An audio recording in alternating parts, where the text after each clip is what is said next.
Sampai ada di penjara pun juga masih ada kekeh, Bro. Bahwa negara ini negara kafir katanya. Gila ya. Tuh lihat bertahun-tahun tuh, ya kan? Gila ya.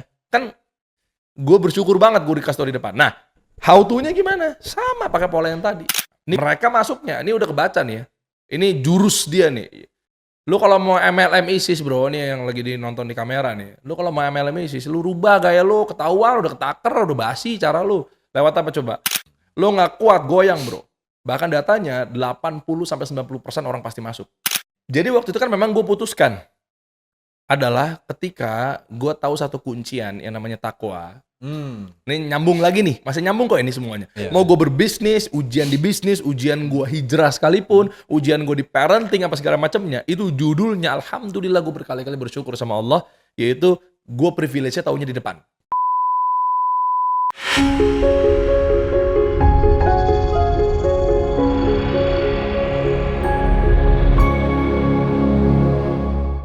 Halo semuanya, gue Ibet Sariu, gue ada teman perjalanan spiritual kalian. Dan pastinya di podcast ini kita akan membahas tentang life journey and spiritual journey dengan teman-teman yang gue undang. Hari ini nih gue kedatangan tamu yang spesial ataupun teman yang benar-benar menurut gue ini ada orang yang legend banget. Kalau kalian pernah tahu satu band ini nih, dia itu sempat terkenal pada masanya, Viera. Nah, satu orang ini akhirnya membuat podcast yang namanya Solusi, bener ya? Kasih solusi. Kasih Solusi. Ya. Nah, siapa lagi kalau bukan Derian. Siap, Bro. Sorry, gue itu orang otaknya agak ini loh, lost memory. Jadi gue suka lupa nama orang. Oh gitu, Nah, aman. nggak tahu kenapa, sering kayak gitu. Iya, Nah, lu panggil gue Joe Biden juga nggak. So, thanks for coming, Siap. Derian. Bro. Gue seneng banget hari ini lu bisa datang ke sini dan menurut gue ini satu penghormatan besar buat gue, kayak gue seneng banget gue bisa ketemu sama lu karena gue juga cukup sering juga nontonin podcastnya lu gitu, maksudnya ya luar biasa banget. Nah, gue ngerasa lu itu mempunyai peran besar di dunia podcast di Indonesia saat ini tuh salah satunya ada lu gitu gue lihat. Enggak lah, the master of Deddy Corbuzier lah, masa gue. Beda cuy. Nah, so mungkin let's start, mungkin gue mau ngobrolin lu dulu bahwa lu itu sempat akhirnya masuk ke band Viera. Iya, 2008. Nah, dari basis bener ya? 2008 akhir sebenarnya itu kayak rekamannya ya. 2009. Vin, berapa Vin? Gue agak lupa ya, sorry kalau gue salah ya. 5 Februari 2009, launching kami di FX Sudirman. Oke. Iya, seingat gue 5 Februari. 52 tuh berarti 5 Februari. Iya betul. 5 Februari 2009 ngundang media apa segala macamnya. Terus merilis tuh waktu itu di FX, gue inget banget. Wow. Itu sih. Wow. Nah, itu gimana ceritanya lu gini? Apakah lu sebelumnya itu memang bermain musik kah? Atau ya mungkin kalau anak-anak muda gitu ya, mungkin zaman itu mungkin lu kayak pernah SMA kan suka ada buat band dan sebagainya. Apakah lu mengalami itu juga atau enggak sama sekali? Iya, memang itu. Jadi kan gue SMA kan 2007 lulusnya ya. 2005, 2006 selama ada di sekolah lah, aktivitas sekolah, kegiatan sekolah dan lain sebagainya, itu memang gue jadi ya pemain band apa segala macamnya untuk diadu di antar-antar SMA. Waktu itu ya, ini kita cerita untuk ambil pelajaran saat itu lah ya. Nah, sehingga memang background-nya pun juga sebenarnya nggak ada ya, gue nggak pernah les, gue nggak pernah apa gitu kan, bukan dari keluarga musisi juga, tapi nggak tahu kenapa, gue nggak tahu tuh kata orang-orang kan otak kanan atau otak kiri gitu. Gue dari dulu tuh udah ngelihat bahwa bersyukurnya gue tuh kayaknya di ranah tingkat kreativitas. Nggak tahu tuh otak mana tuh, otak belakang kayaknya, gue nggak paham. Nah, intinya pokoknya non akademis aja. Nah, itu kelihatan sebenarnya dari SMP. Non akademis kelihatan banget. Jadi ya mungkin kalau bahasa sedihnya pelajaran sulit banget terima, tapi giliran kreativitas tuh ngebut banget. Sempet naik kelas dong tapi? Maksudnya bukan sempet naik kelas, sorry. Nggak naik kelas kan? Nggak naik kelas gue di kelas 2 SMA. Serius? Oh iya. Wow. Itu panjang lagi tuh ceritanya. Karena di dunia kreativitas sekarang ngeband sana, ngeband sini. Jadi dari SMA sebenarnya udah ngeband. Nah, di lulus SMA itu waktu itu kalau nggak salah Viera udah nyampe dapur rekaman, terus nggak ada basis apa gimana gitu. Kayak cabut apa gimana basisnya. Ya udah, akhirnya kita ketemuan di Citos, gue di panggil lah waktu itu kan, karena memang gue juga udah nge-band sana sini, apa segala macam, ikut festival band. Waktu itu musuh bebuyutan kita The Massive. Nah, itu waktu Iya iya. zamannya gue tuh kalau bahasa bercandanya anak-anak tuh dulu tuh di masanya ya, raja Mhm. festival band lah. Oh Jadi gitu? kalau nggak ada The Massive, kemungkinan besar 90% apapun itulah, bahkan 99% gue juara satunya, waktu Oh. itu. Kalau udah ada The Massive, udahlah dia juara satunya, gue juara duanya. Jago tuh anak-anak tuh emang tuh waktu itu dulu, namanya Massive dulu. Iya Nah itu ya. tuh awal-awalnya tuh, makanya waktu itu udah banyak berkeliaran sehingga, nyampelah di grup itu gitu loh. Akhirnya kita ketemu di Citos, meeting, lusannya rekaman. Kangen nggak sih? Maksudnya gini, bukan kangen atau enggak gini, bukan kangen atau enggak, tapi masih kayak ngerasa kayak, "Gue pengen deh masuk ke dunia musik lagi," dan semua masih ada rasa kayak gitu nggak sih? Enggak, nah jadi porsinya aja, dari porsi itu kelihatan beda. 95% plus 5%. Mhm. Nah itu porsinya. Jadi 95% hidup gua, karir gua tuh di industri media. Mmm, 5% ya mungkin terlalu sadis lah, 90-10 lah, biar mmm. gampang hitungnya juga. 90% di dunia media, 10% di dunia musik. Itu aja udah Oke. timpang. Dari dulu sebenarnya, bukan gara-gara mungkin yang sekarang mungkin kawan-kawan tahu ya gue hijrah apa segala macam, bukan. Bukan itunya juga. Jadi sebenarnya gini deh, gue lulus SMA tahun 2007, gue masuk London School tahun 2007, kampus. Dari tahun 2007, gue nge-band tahun 2008, 2009 lah, kisaran itu kan.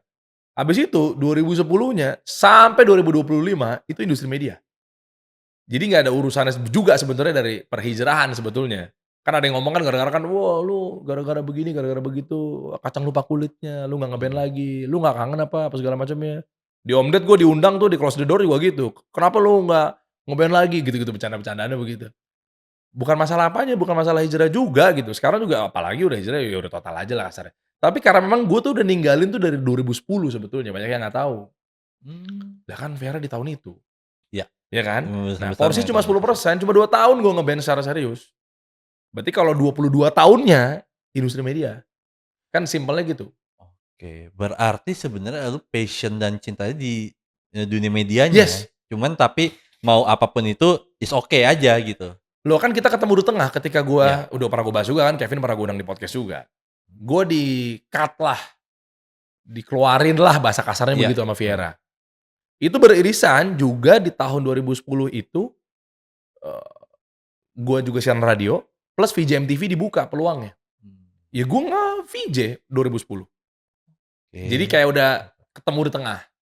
Gitu ya. Mungkin berbeda cerita kalau memang nasib gua hanya di band ya ya begitu gua Viera nggak, "Udahlah kita mungkin habisin aja dengan keluar baik-baik," apa segala macamnya, bla bla bla gitu ya. Ya gua kan begging terus kan, "Jangan hidup mati gua di band," gitu. Enggak, ya udah pas kalau gitu gua juga mau jadi VJ MTV. Nah, dari 2010 sampai 2025 ya kan gua nggak keluar dari industri miking, presenting, announcing, kan di situ terus tuh. Wow. Jadi siaran rutin, kelar siaran, gua nge-host di TV. Nge-host TV kelar, gue nge-MC, nge-MC kelar, gue ngajar public speaking, ngajar public speaking Oh, sempet kelar. ngajar public speaking? Oh iya kan memang gue bilang dunia gue di situ-situ aja. Tapi lu sampai sekarang ngajar public Enggak speaking enggak enggak? enggak Tapi kalau ada yang mau gimana? enggak ya. Ini panjang ceritanya, tapi gue lebih fokus bantu UMKM ya. Karena Oke. banyak kawan-kawan kita yang hebat-hebat semua yang udah bisa ngajar public speaking. Mhm. Jadi gue lebih kepada, bisnis mikronya yang gue bantu. Fokusnya di sana. Dan yang kedua adalah daripada ngerusak niche positioning personal branding gue, mendingan gua ngambilnya fokus aja di UMKM, ekonomi Oke. mikro dan lain sebagainya. Udah sih jadi di situ-situ aja. Template banget hidup gua selama bertahun-tahun itu. Pagi gua opening, siaran sama Vincent Rompis tuh, Mmm. sama ada partner gua namanya Aldi. Itu partner gua tuh. Udah, habis dari situ siangnya gua nge-host di TV. Macam-macam lah, Pelayanan Remaja lah, ya inilah, ya itulah, macam-macam lah. Waktu itu program-program TV di TV nasional ya. Habis itu sore atau malam biasanya ada event nge-MC kan, Iya. iya kan. Kalau ngajar weekend lah. Oke. Mmm, Udah, oke. besok paginya lagi gue siaran lagi, jam 6. Jadi, radio, TV, off air, radio, TV, off air, radio, TV, off air, bertahun-tahun. Sampai gua punya podcast, Dengan bertahun-tahun dengan seperti itu radio, TV, apa off tuh, air, off air nge-MC. terus-terusan gitu, Iya, sempet akhirnya dengan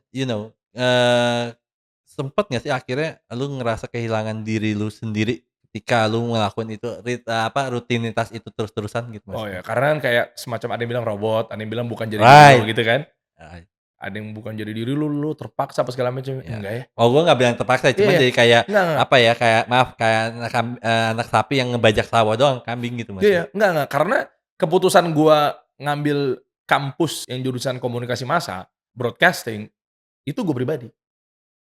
Nyokap gua itu bisa dibilang ekonom lah ya, dia Bank Indonesia gitu. Bokap gua kontraktor, sipil. Ini 2 hal yang berbeda nih. Jadi kalaupun disaji sama mereka berdua ya gua kalau nggak masuk bank, kalau nggak ya gua jadi insinyur, simpelnya gitu. mmm. Kalau didoktrin sama mereka.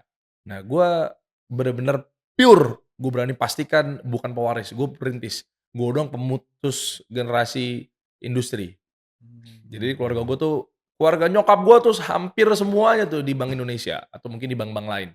Di BCA ada, petinggi BCA juga ada. Oh serius? Salah satunya. Iya iya, bos lah, manajer lah gitu lah, simpelnya gitu. Nah, di situ-situ nyokap gue tuh, keluarga gue. Keluarga nyokap gue tuh banking lah. Om-om gue banking. Nah, kalau dari bokap, oke lah, nggak jauh-jauh juga dari dunia kontraktor, teknik, dan lain sebagainya. Nah, gue doang tiba-tiba industri kreatif. Nah, itu Wow. gue yang pilih. Jadi nggak ada yang paksaan. Kan beda cerita ketika mungkin dia dipaksa orang tuanya masuk bank, dia nggak mau. Terus hidup dia selama hidupnya sampai pensiun di bank-bank aja sebenarnya. Nah, itu mungkin mungkin ya, bukan jati diri dia ya, dia terkungkung akhirnya dia bukan jadi diri dia sendiri sebenarnya. Mungkin. Atau dipaksa bokapnya pengacara, sarjana hukum, dia sebenarnya nggak mau. Baik. Ya udah selama hidupnya sampai pensiun dia jadi pengacara sebenarnya dia nggak mau, atau mungkin jadi legal consultant atau mungkin notaris apa segala macam gitu. Nah, kalau gue emang gue yang pilih, gue yang atur gitu, gue yang jalanin, jadi kayak ya I love my passion, I love this job dan lain sebagainya. Suka banget gue di dunia industri kreatif. Mmm. Momen apa di Viera yang sampai detik ini lu masih mengena banget di hati lu kalau lu inget? Sisi apanya maksudnya? Dari segi Everything, yang lu ingat aja maksudnya yang lu kalau misalnya dengar kata Viera, oh iya pasti iya. lu muncul sebuah memori pastinya Iya, kan, right? memorinya adalah itu anak-anak hebat, itu anak-anak muda hebat. Kan kami dulu besarnya pada saat kami kecil, Ya. iya kan? Umur 19 tahun kami saat itu, 18 tahun gitu kan, Oh, rising star. sekitar segituan Oh ya? iyalah, Oke. kan segitu. Lah, gua dulu lulus SMA kan tahun berapa kita umurnya? 17 tahun kan? SMA? Iya, 17 tahun SMA, 17, 18 ya segitulah. Lah kan langsung gua, setahunnya gua lulus SMA, lagi jalan-jalan asik-asik ke kuliah gitu kan. Makanya gua maaf waktu itu bolos-bolos kuliah dan lain sebagainya. Berarti umur gua 18, umur gua 19. Nah jadi, yang gua dipetik sampai sekarang, lu boleh ngelihat gua mungkin tim gua apa segala macemnya gitu, orang yang kenal sama gua itu adalah milenial. Gua tahun ini 36 tahun Bro, gua Mmm. milenial banget, 89 gua lahir. Nah, di situ pace gua cepet banget. Jadi karena gua dari muda, itu udah dilatih sama orang-orang hebat, anak-anak muda nih, Kevin, Raka, Trian, Widi gitu. Gua dapat banyak ilmu dari mereka-mereka semua, karena kan pace-nya jadi ngikutin mereka. Iya. Bro, lu tahu gak sih kita udah pindah-pindah titik manggung itu tuh Iya. sengebut itu Bro. Iya, gua tahu itu. Pagi, siang, malam itu 3 kota, beda-beda. Kami ada di Oke. titik kayak begitu. Dari Malang, waktu itu gue inget banget, dari Malang gue harus event ke Jakarta, kampus, ya Budi Mulia apa kalau nggak salah itu namanya. Dari Malang tuh, dak, perform, kita keluar kota lagi habis itu.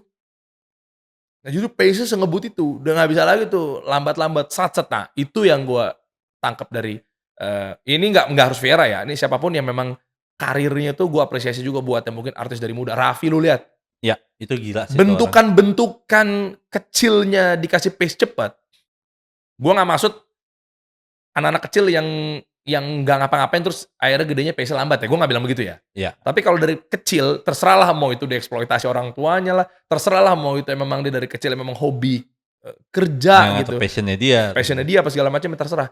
Lihat bentukannya, gedenya Bro, wah gila Bro, kena angin nggak goyang, karena dari kecil udah dipecut. Artis-artis cilik, lu lihat aja. Gua Iya. nggak harus dari band atau Viera ya. Nah itu kami bentukan tuh jadinya di situ. Karena, wah tipes berapa kali Bro. Gua bilang, "Nih kerja kayak gini umur gua 19 tahun, ya duit dapat banyak tapi kayak apaan sih nih?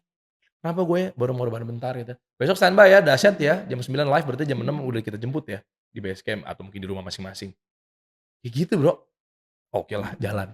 19 tahun gue tidur cuma 2 jam, 3 Gila jam. ya. Iya. Sempet kayak gila gak sih lu kan kalau orang tidur segitu Tapi jam. kan suka kan saat itu Iya. kan, gitu.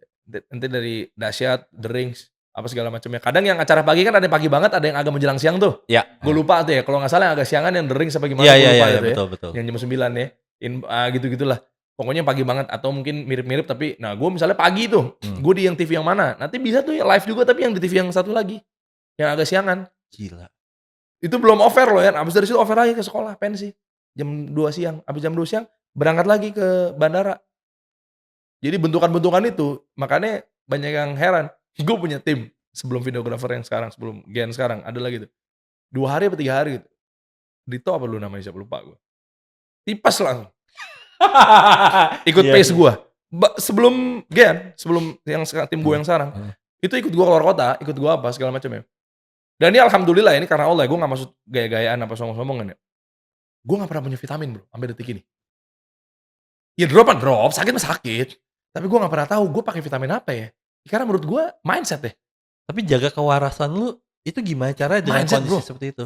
Satu mindset, satu mungkin udah bahasanya apa, imun kali ya. Hmm. Udah kayak gitu kami dari kecil. Jadi gue begitu udah, wah gak enak nih, flu nih, gak enak ya. Alah nih enggak, bohongan lah. Gue selalu kayak gitu gue. Udah mulai nih, bersin. Atau mungkin udah kemeng-kemeng kan. Heeh. Apaan sih? Bisa aja setan gangguin gue. Besok sehat lagi Bro. Wow. Makanya gue alhamdulillah di kantor kayak gak pernah sakit. Tanya tim gue.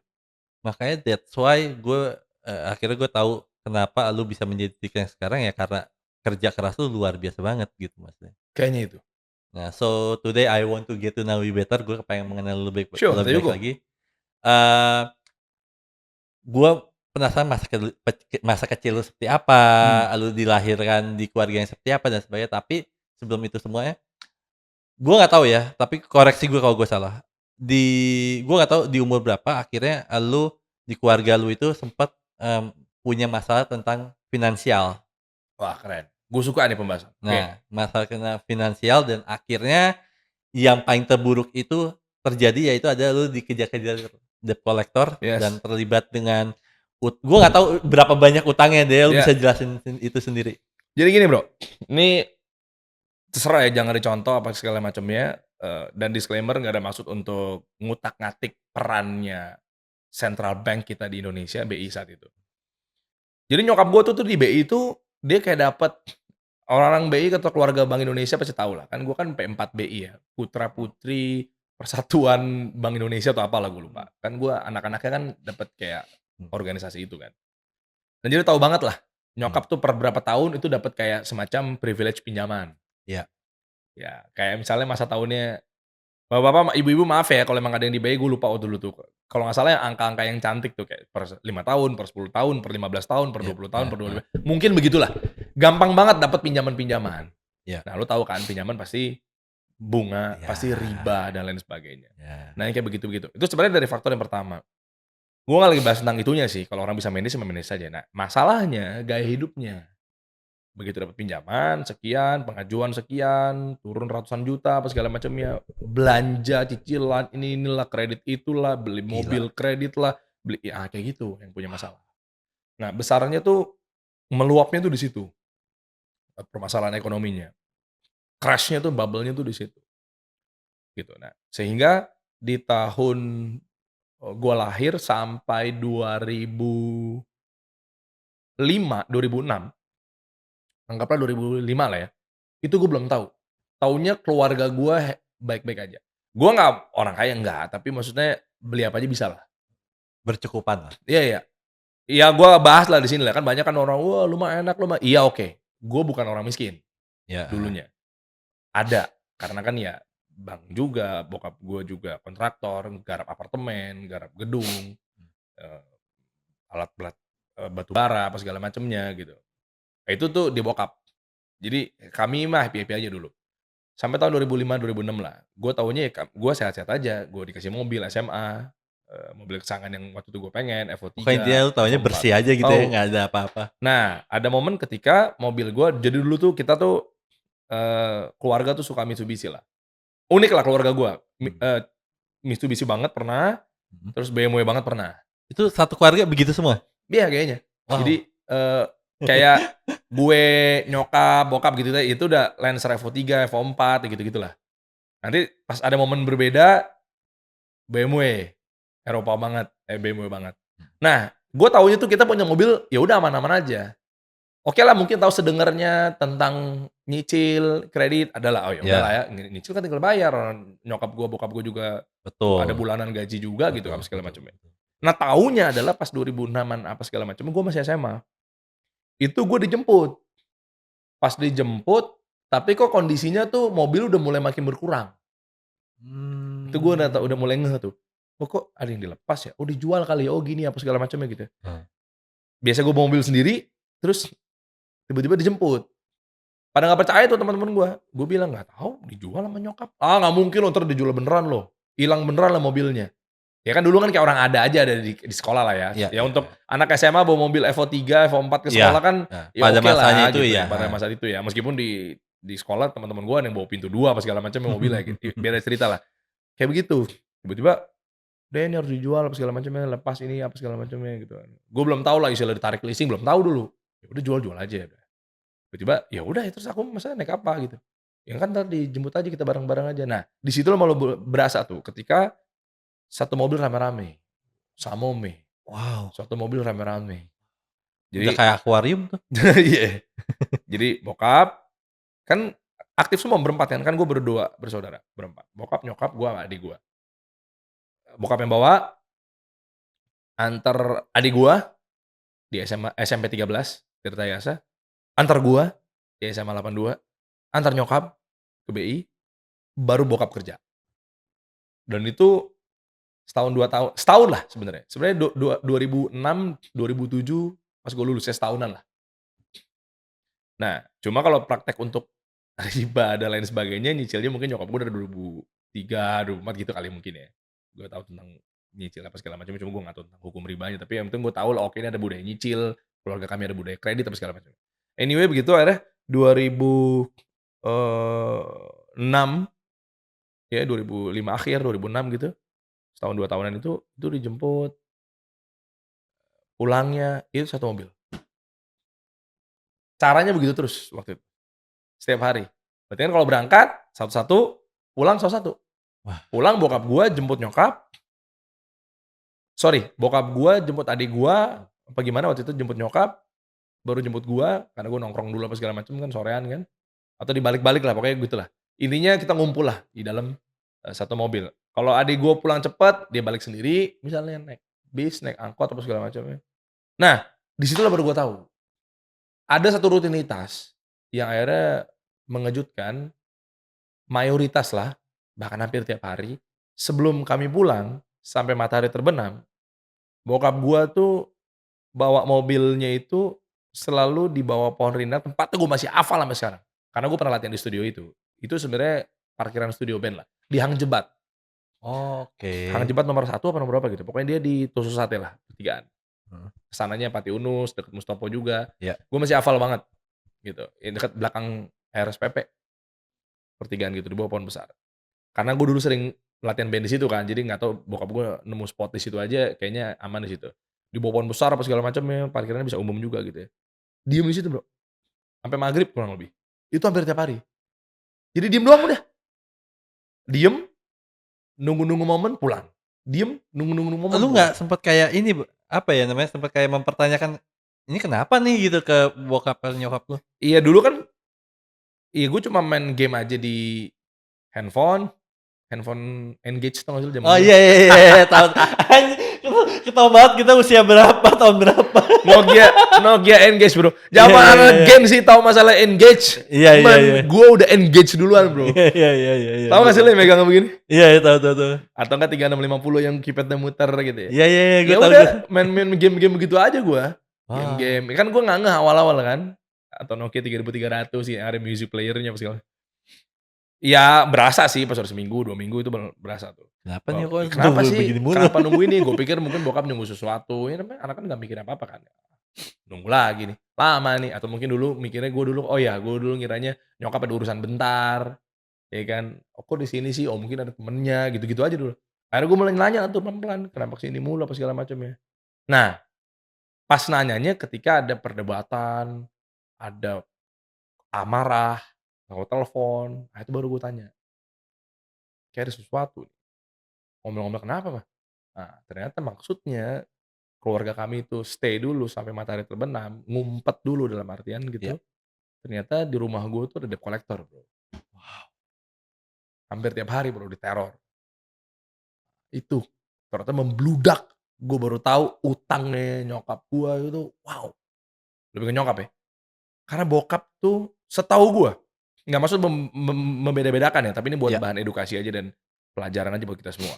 Bokap itu zero loan, zero hutang.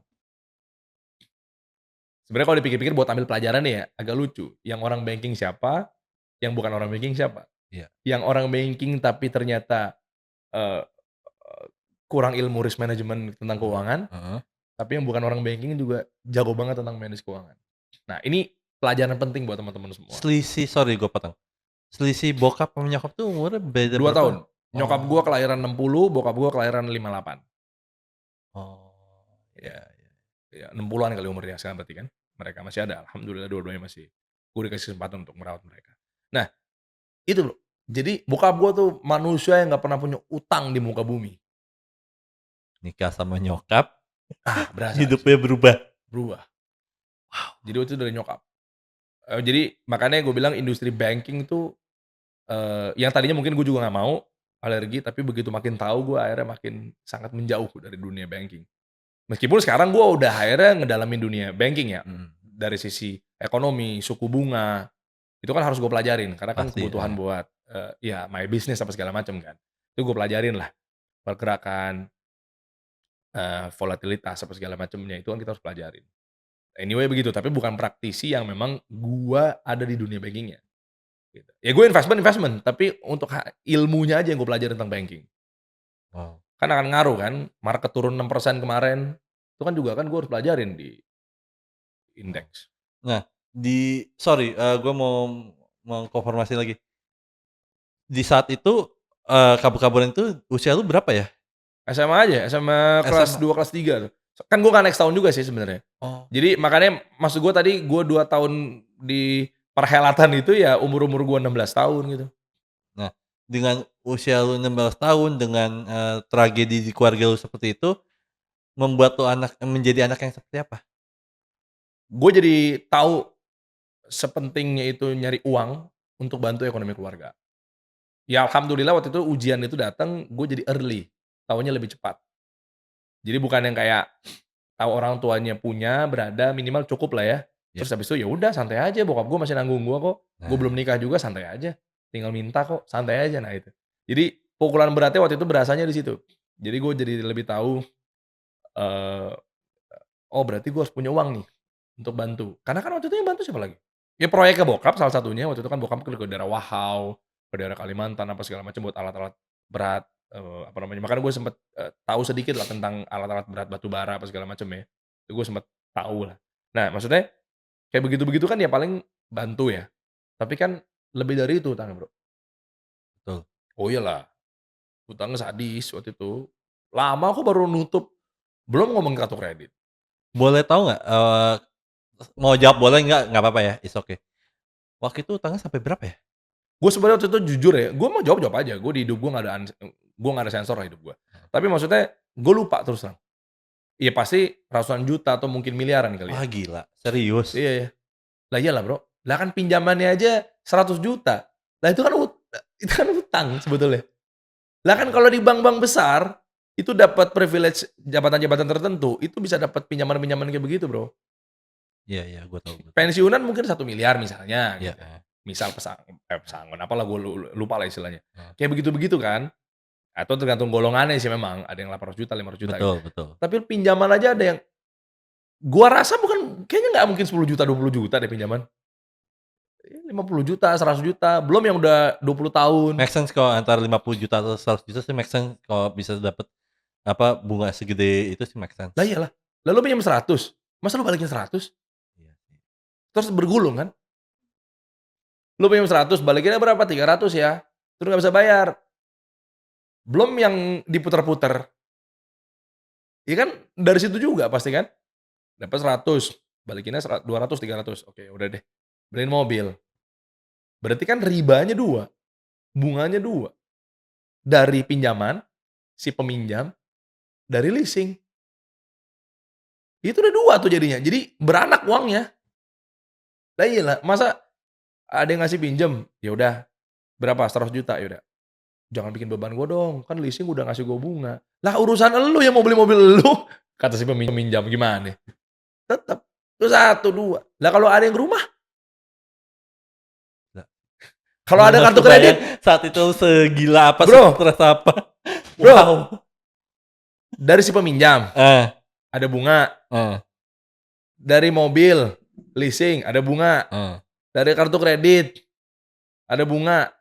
Kalau rumah ada bunga, Iya, mobil doang. Kalau ada motor, leasingnya kan 2. betul. Nah ini bunga plus bunga berapa banyak? Jadi berapa tuh? Awalnya 100 juta Bro, jadi kemana-mana. Gila sih itu. Gue nggak bayangin kalau gue kenal lu di masa itu, teman lu gimana ya, gue mikirnya gila sih Lu itu. tahu nggak? Handphone. Hmm. Gue ngeband pernah salah satu bass yang gue pengen, bayarnya pakai kartu kredit. Kan ada fasilitas-fasilitasnya. Iya. Bahaya Bro kayak begitu-begitu, ini mumpung ini 0%. Harga bassnya itu 15 juta, ya kan dulu orang tua gue ngapain beli kayak begini gitu. Ya udah, bisa kok pakai bank-bank ini apa segala macamnya. Beli alat musik saat itu ada fasilitas buat, pakai kartu kredit tuh dapat sekian, Gila ya saat itu ya berarti saat ya. itu. Beli Parah TV, banget. kan banyak kayak begitu gitu. Nah bayangin ketika orang kalap semua dihajar, bom waktu. Nah ya Nah, udah. ini gue jadi mungkin agak melenceng dikit dari pembicaraan gue ingin mengenal lu lebih Ya, baik ya. Cuman ini juga gue lihat di Indonesia ini, gue lihat pinjaman online atau kayak gini atau pinjam online atau hal-hal yang berbau yang lu alamin, ini banyak banget dan banyak banget akhirnya mungkin, apa ya, menjadi kasus juga di Indonesia. iya. Kan ekonomi kan kita tahu bersama lah ya, Ya, gitu. Nggak maksud nakut-nakutin tapi ya udah di depan memang mata juga kenyataannya kan. gitu. Kenyataannya begitu ya, daya beli melemah apa segala macam gitu ya. Nah orang jadi pengennya serba cepet. Ya makanya kan ada judol, Heeh, makanya ada pinjol, heeh. pada laku apa segala macamnya gitu kan. Mereka tertipu sama begitu-begituan apa segala macamnya, karena pengennya serba instan. Nah makanya kenapa mereka-mereka pada laris. Jadi kayak bahasanya apa ya, supply demand lah. Jadi ada yang supply, pas kebutuhan si orang juga jadi butuh. Jadi pas orang lagi susah tawarin pinjol, orang lagi melarat tawarin judol, ya kan kemakan. Lah Ya, kalau kondisinya mungkin stabil secara ekonomi makro maupun mikro, ada penawaran kayak begitu ngapain lo ambil, betul, ya kan? PHK di mana-mana juga kan sama. betul Ya kayak sih. gitu-gitu kan akhirnya jadi pemicu bahwa, kok gampang banget ya kena pinjol, kena judol gitu. Ya salah satu bahkan satu-satunya yang paling menjadi satu tameng di kita adalah ya udah pasti literasi sama mindset-nya, udah Ya, simpel kalau betul. gua. Di Indonesia ini masih Iya, dan membutuhkan gue pernah itu. berpikir gini Bro, kayak ujian gua dari kecil, ujian gua dari muda itu ternyata bikin melek gua di kemudian hari. Jadi gua Mmm, kayak udah tahu duluan gitu. Kayak bahasanya gimana ya, gua agak unik nih, memang Allah kasih bentuk kecintaan kepada gua, itu tuh gua agak unik. Ini gua buka aja deh, mhm, ini gua udah perhatikan, tiap bulan, tiap tahun, berjalannya bergantinya waktu apa segala macam ya. Setiap gua mau lakukan sesuatu, jadi bentuk cintanya Allah ke gua adalah gua nggak tahu kayak yang lain ya, kalau di gua itu gua kayak dikasih masalahnya di depan duluan, itu tipe di mmm, gua. Dan agak uniknya adalah, lewatnya sesuatu dengan yang bukan nggak mau belajar ya, tapi belajarnya entar-entaran. Jadi kayak mmm, dikasih masalah dulu, padahal ilmu udah ada, mmm, skill udah ada, mmm, potensi udah ada, peluang udah ada, mmm, tapi kayak dibikin satu masalah di depan dengan gua, tanda kutip ya, "males belajar sesuatu dengan hal yang baru." iya, Bukan berarti nggak mau belajar sepenuhnya ya. iya, Nah, iya, contoh misalnya gua mau bisnis deh, kopi misalnya. iya, heeh, Ini gua perhatikan diri gua begitu. Ini kalau gua nganggapnya selalu bentuk hikmah yang luar biasa dari Allah. Jadi gua jadi tahu next-nya, jadi gua tinggal manen. Gua mau bisnis kopi, orang kan biasanya kan setahun jalan, 2 tahun jalan gitu ya, iya, 3 tahun, di belakang ketipu besar. Karena mungkin mmm, dia kepleset di belakang, iya, iya, udah megang aset 1 miliar, 5 miliar, Taunya dia mau coba ekspansi, salah langkah, buyar. Kan kayak gitu kan? Iya. Nah, itu kalau gue kayak Kejadiannya berbeda malah di kalau gue di depan depannya. kalau gue di depan, bisnis kopi Heeh. nih, tapi bisnis kopi itu harus begini begini begini. Enggak, entar. Gue punya feeling begini begini. Entar lu. Meskipun mungkin ada salahnya gitu misalnya ya.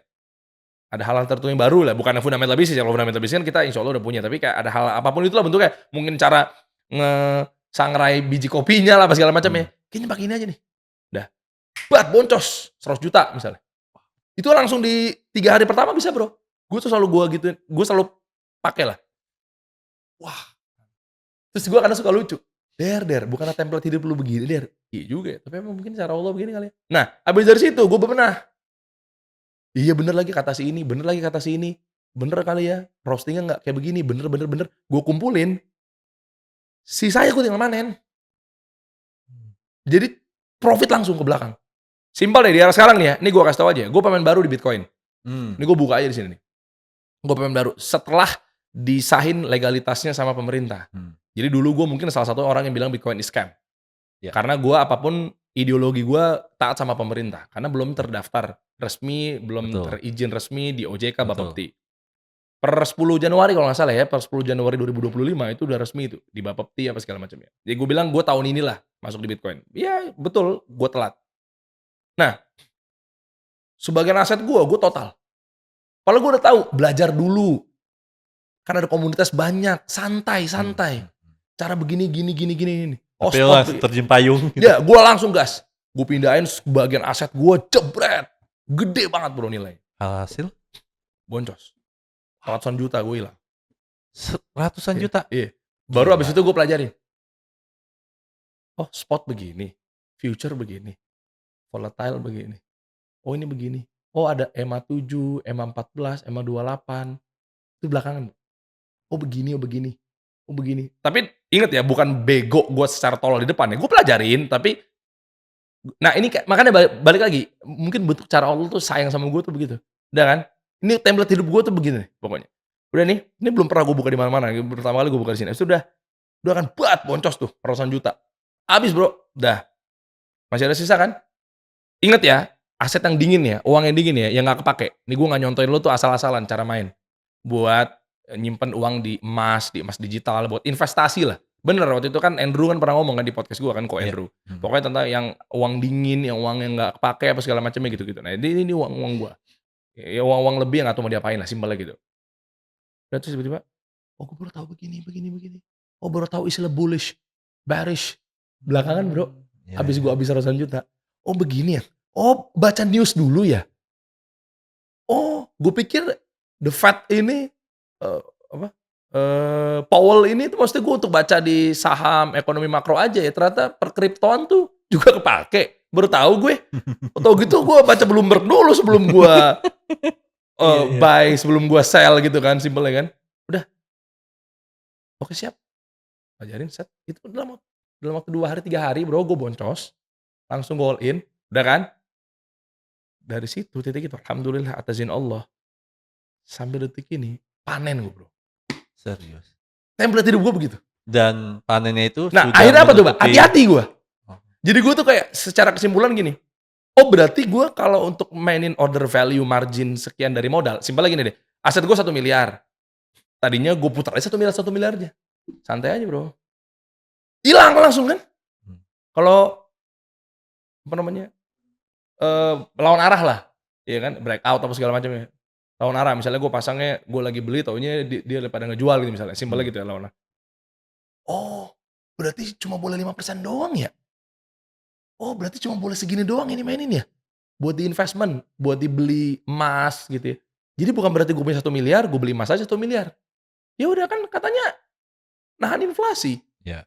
Lah kalau tiba-tiba push hilang 1 miliar gue, kan gitu kan? Ya. Oh ternyata 5% aja dulu, karena kita nggak pernah tahu nih market kemana arahnya nih. Right. Karena Amerika nih kadang suka unik, naikin suku bunga lah, nurunin suku bunga lah gitu kan. Iya. Oh baca itu dulu, bilang dong. Nah, ya alhamdulillah ya. Ini cerita aja ya, mungkin IQ gue kan juga ada yang bilang hasil dan lain sebagainya kan juga di atas rata-rata. Oh begitu, nah makanya gue cukup belajar, gue apapun gampang. Ya gue 130-an bro. egonya Bro. Wow. Jadi gue belajar apa aja gampang. Itu makanya, gue buka kelas apa segala macamnya gitu. Gue hal baru, gue ini, oh sekarang lagi ada apa sih? Oh udah begini. Nah ini contohnya, gue pemain baru gue di emas digital lah simpelnya gitu ya. Pemain baru gue mungkin di crypto Bitcoin. Belajar, oh begini,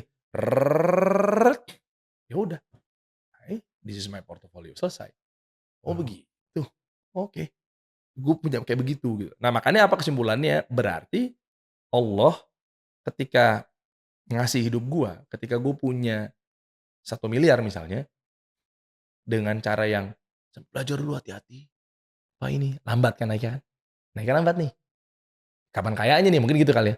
Tapi begitu entar 2 tahun, 3 tahun, udah punya aset 100 miliar, terus nggak tahu ilmunya kan, mainin, bam! Hilang 100 miliar ya. Mendingan Allah ilangin 1 miliarnya, kan simpelnya gitu kan. Iya. Sisanya Bro, bukan gua ngerasa paling jago, enggak. Tapi otak gua udah main tuh, oh begini, oh begini, oh begini, baca market begini begini begini begini. Udah, manen manen manen manen manen manen manen. Mhm. Itu. Jadi kayak, oh mungkin gua kalau hidup gua tuh template-nya kalau ditaruh di depan tuh selalu masalah. Apapun di depan itu selalu dimasalahin cepat.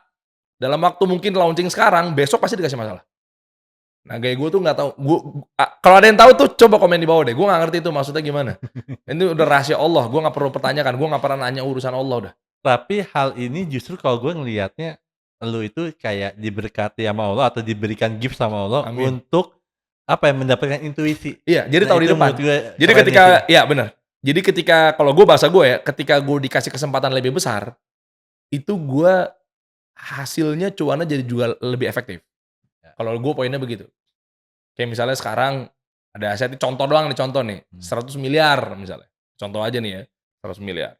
100 miliar itu gue tahu tuh kapan harus ditaruh di, kalau bahasa anak-anak perkriptoan ya, meskipun Hmm. gue juga nggak praktisi di situ ya, untuk hal yang ini ya. Gue tahu tuh, oh gue kasih aja 90% gue taruh di spot, 10%-nya gue taruh di futures. Hmm. Misal. Itu gue udah tahu cara strateginya. Oh ini modelnya entar, Powell di bulan depan tanggal 30. Oke, berarti di situ tuh tinggal baca petanya. Ya udah di sana gue coba tahan dulu aja, buy hold.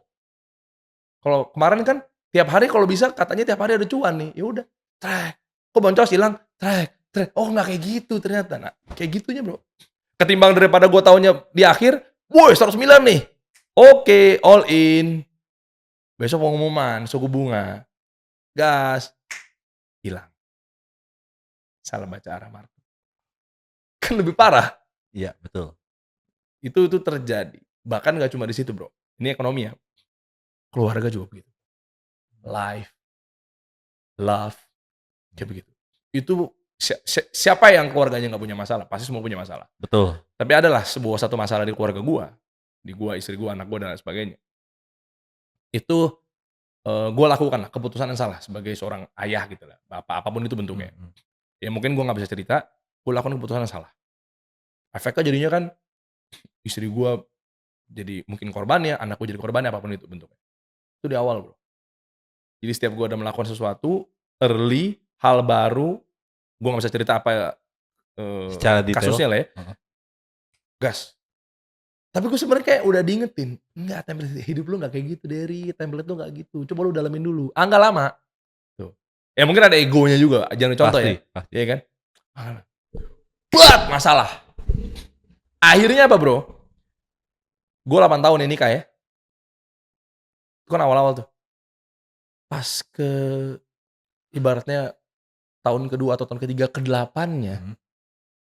godaan-godaan itu, kan masalah pasti godaan ya, apapun itu bentuknya, dateng Bro, di setiap bulan, every month. Dan apa coba? Gue udah tahu mitigasinya. Bayangin ketika kalau kita ngomong personal branding ya, mungkin gue udah jadi public figure, gue udah jadi besar namanya, gue begini begini begini, melakukan kesalahan, apapun bentuknya, mau di ekonomi berarti salah investment, mau di tentang ini, salah ini keputusan, meledak Bro. Wow. Nah itu, makanya gue jadi akhirnya dapat ilmu ketika kita coba bertakwa semaksimal sama Allah Jalla wa ala dan lain sebagainya. Kan surat At-Tolaq ayat 2 sampai 4 kan jelaskan ketika Iya. kamu sangat sungguh-sungguh bertakwa semaksimal mungkin Allah akan buka dari arah yang enggak disangka-sangka. Sepertinya itu satu ganjaran positif yang diberikan sama Allah untuk hamba-hambanya yang tanda kutip spesial. Bukan gue ngerasa yang paling spesial, tapi untuk hamba-hambanya yang betul-betul bertakwa padanya. Kalau gue begitu mikirnya. Jadi kayak dapet privilege di depan. Kayak dapet kisi-kisi di depan. Simpel analoginya gini. Lo kalau dikasih kisi-kisi dan lo adalah mahasiswa yang spesial, cuma lo doang yang dikasih bocoran untuk Ya. belajar kuliah, pasti ujian, pasti lo begadang buat belajarnya, itu lo nggak habisin waktu di halaman 1 sampai 10. Ya. Misalnya kisi-kisinya di halaman 11 sampai 20. Berarti kan lo habis waktu kan? Lo udah habis waktu, lo begadang buat ujian besok, tapi ternyata soalnya nggak keluar. Simpel kan? Hmm. Nah, tapi begitu lo dikasih kisi-kisi, bocorannya sebenarnya yang gue mau bahas nih soalnya itu di halaman 11 sampai 20. Lo kan langsung pelajarin 11 sampai 20 kan? Pasti. Nah, itu gue. Jadi kayak, ini kan podcast ini tentang spiritual, perjalanan, apa Ya. segala macam ya. Ketika gue bener-bener takwa sama Allah, coba lu komen di bawah deh yang mungkin ada yang hijrah, apa mungkin ada yang bener-bener berusaha semaksimal mungkin dengan mendekatkan diri pada Allah dan lain sebagainya. Sama apa enggak? Kalau sama, ya mungkin ini berarti janji Allah. Karena kan janji Allah sendiri kan bilang selalu kita dikasih uji-ujian dengan tumbuh-tumbuhan, makan-makanan, apa segala macamnya gitu kan. Kita selalu diuji, Bro. Jadi selalu kita diberikan masalah. Itu udah firman Allah. Pasti. Nah, kayaknya yang gue tangkap, gue pelajari juga dari ustadz-ustadz apa segala macamnya. Orang-orang yang benar-benar bertakwa itu privilege sangat-sangat dikasih. Lu lihat bayangin, masalah di depan, dikasih waktu untuk belajar lebih cepat. Sebelum bom waktu, apa itu bukan privilege? Betul. Kalau gue gitu. Jadi begitu masalah keluarga tadi, ke belakangnya bro, every month, every week bahkan, masalah itu coba untuk datang. Godaan itu coba untuk datang setiap bulan selama 8 atau 7 tahun. Bayangin ketika nama gue udah di sini, gue jajal tuh godaan, masalah apa segala macemnya, meledak bro, hancur semua. Unit bisnis gue hancur, misalnya gue salah langkah untuk investment, ini uang keluarga, ini gue pakai analoginya ekonomi dulu deh ya. Gue punya duit tabungan 1 triliun, yang tadinya buat anak sekolah, buat ini apa segala macamnya, tapi gue hajar buat investasi yang asal-asalan, taunya mungkin itu naudzubillah, judi misalnya apa segala macamnya gitu kan. Abis tuh kan, motor mana muka gue? Media ngangkat, keluarga gue terbengkalai, gue ditinggalin sama anak gue, gak dipercaya, kan lebih fatal. Ya. Nah, mendingan dikasih kecil di depan. Oh, dan itu tiap bulan bro, waktu sampai mungkin di tahun-tahun sekarang. Si kasus apapun itu bentuknya lah. Ya semua orang pasti ada dong masalah kan. Pasti. Ya kayak misalnya simpelnya, gue nggak tahu hukum riba. Misalnya nih, terus tiba-tiba di umur gue sekarang, gue baru pertama kalinya cara ngambil mobil tuh ternyata bisa pakai leasing loh. Simpel kan? Iya. Itu maksud gue. Ya, ini analoginya begitu. Ya gue ambil aja dengan kondisi gue yang sekarang, gue ambil McLaren atau Senna 20 miliar, gue nyicil buat naikin flexing gue apa segala macamnya. Oke, set per bulan gue cicilannya ratusan juta atau miliaran tiap bulan, misal. Terus nggak kuat, kena hukuman Allah, karena diperangin sama Allah pelaku riba dan lain sebagainya, hilang. Kan pasti hilang, pasti hancur kan riba kan? Udah, selesai. That's good. Dan kondisi udah di sebesar sekarang. Berarti, naudzubillah ini buat contoh pelajaran aja, podcast gue udah jadi tinggal nama. Itu maksudnya bro. Wah enak deh bro kalau udah ketemu Allah bro. Betul. Dapat privilege di depan terus. Betul. Gue juga mengalami hal yang sama sih. Gue hilang ratusan juta ketika di Bitcoin, apa gue nggak ngerti cara main ya. Wah begini apa segala macam ya misalnya gitu ya. Terus tiba-tiba aset gue sekarang yang udah segini, berarti kan gue udah tahu sekarang mau ngapain. Gue udah tahu early bro. Dan udah tak, oke. Sekarang gue hari ini buy. Tak, oke. Sekarang hari ini gue sell. Oke. Kalau bahasa anak future, sekarang gue long. Sekarang gue short. Oke. Ya kan? Mungkin Pak dijagain atau ditinggal tidur. Bangun-bangun cuan 100 juta. 80 juta. Itu yang gue alamin. Wow. Ini menarik. Gue nggak minta secara detail ceritanya atau gimana. Cuman tapi yang lo bilang bahwa akhirnya sempat keluarga lo hampir berantakan, keluarga kecil lo dengan masalah itu. Gue nggak mau nanya masalahnya kenapa, tetapi justru gue mau tahu bahwa pas itu terjadi dan setelah itu lo lewati, akhirnya keluarga kecil lo jadi keluarga yang seperti apa akhirnya? Dengan kejadian ini. Ya harus kuat lah. Gue yang beresin semua. Iya, gue pasti kurang istighfar saat itu misalnya, gue pasti kurang minta ampun apa segala macamnya, gue beresin. Mmm. Gue beresin aja udah, ya apapun bentuknya, lebih dekat lagi sama Allah. Nah ini kan jadi lebih berasa, oh jangan-jangan gue mungkin Mmm. sholatnya kemarin, azan baru jalan ke masjid nih. Jadi itu Bro, jadi privilege-nya nggak melulu duniawi, privilege-nya juga dapat akhirat juga. Iya, Gue langsung setuju. sadar kan, oh iya ya, biasanya gue sebelum azan, gue udah ke masjid misalnya. Heeh.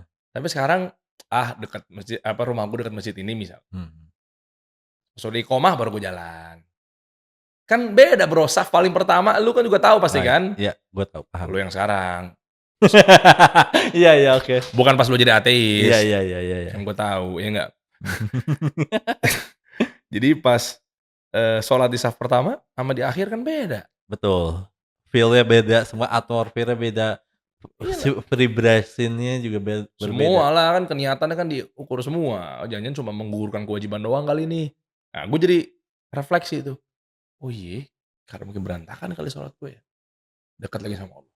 Dah, mungkin kata Allah kan, nah ini nih, oke nih, bagus nih, cakep nih, oke. Sebenarnya caranya begini, baru dikasih semua caranya Bro.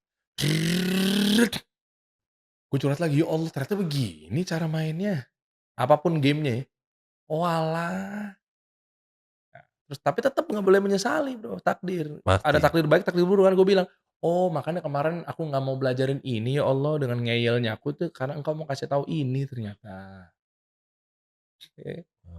Oh itu. Oke. Wow, Udah langsung autopilot ke belakang tek tek tek tek tek tek tek tek tek tek tek. Bukan berarti nggak ada masalah ya Bro, tetep ada, cuma pastilah. kita tahu Namanya kita masih hidup mitigasinya. kan, Bro. Iya, tapi kita tahu mitigasinya, memperkecil masalah, Iya kadarnya kita iya, ukur heeh. kayak gitu. Gua mau sedikit balik dulu tentang, keluarga berhutang, baru nanti gua akan mau ngebahas lu tentang lu hijrah lebih dalam lagi. Siap. Nah, gimana caranya lu akhirnya keluarga lu itu bisa nyelesain utang-utang itu? Salah satunya pasti gua nggak bilang semuanya ya, kesannya gua kayak nggak ada adab banget sama orang tua ya. Salah satunya gua, Oke. ya pastilah ya, bokap, proyek bokap, Mhm. kan waktu itu kan bokap juga tiap gua lupa hitungannya 50-20 apa berapa tuh kayak untuk harian cuti kalau di, eee, tambang batu bara atau apa segala macamnya gua nggak paham. Tapi intinya tiap 3 bulan sekali balik. Gua ngukurnya Mmm. waktu itu begitu aja, tiap 2 bulan sekali balik, tiap 3 bulan sekali balik, bokap bantu. Iya sama nyokap itu sendiri. Ya kan nyokap juga ada penghasilannya. Ini kan utang kan di luar penghasilan nyokap. Kan nyokap aku Iya, juga nyokap baru pensiun di 2017 Bro, di Bank Indonesia. lumayan, ya lumayan ya. Iya. Ya waktu itu kan lah kami utang keluarga anggaplah di tahun 2007, berdarah-darah tuh 10 tahun hidup dengan utangan. Iya dong. Ya berarti kan 10 tahun tapi kan dapat income. Ya mungkin nyokap dengan Iya kepintarannya, kepiawaiannya nabung, juga dapat ujian begitu kan pasti nyokap juga buka kan pikirannya kan. iya pasti. Oh berarti gaji gue sekian mungkin 50%-nya buat bayar utang kali ya gitu. Ya Mmm. pokoknya alhamdulillah udah kelar semua. Termasuk gua, kan gua juga punya kartu kredit, kan gua juga dulu lifestyle kan ikut-ikutan kayak begituan kan, Ah, gitu. Udah tutup semua, segala macamnya, dan alhamdulillah, ya ini udah sebenarnya udah lama ya, tapi alhamdulillah per hari inilah ya, gitu ya, atau mungkin dari kemarin-kemarin apa segala macamnya, gua nggak punya utang, gitu. Di luar dari misalnya kayak gua minjem sama driver gue, itu beda cerita ya. Lupa dibayar buat tol dulu apa segala macamnya, reimburse harian gitu-gitu kan, pakai duit lu dulu deh gitu. Itu nggak kehitung dalam artian, iyalah, itu bukan utang yang kayak begitu, ini utang iya iya, kayak, "Pinjam I duit know. dulu dong," gitu. Misalnya kan kadang ada parkiran atau mungkin anak gua uang jajan gua lupa gitu kan, gua pinjam sama mbak gua di rumah itu ini beda cerita.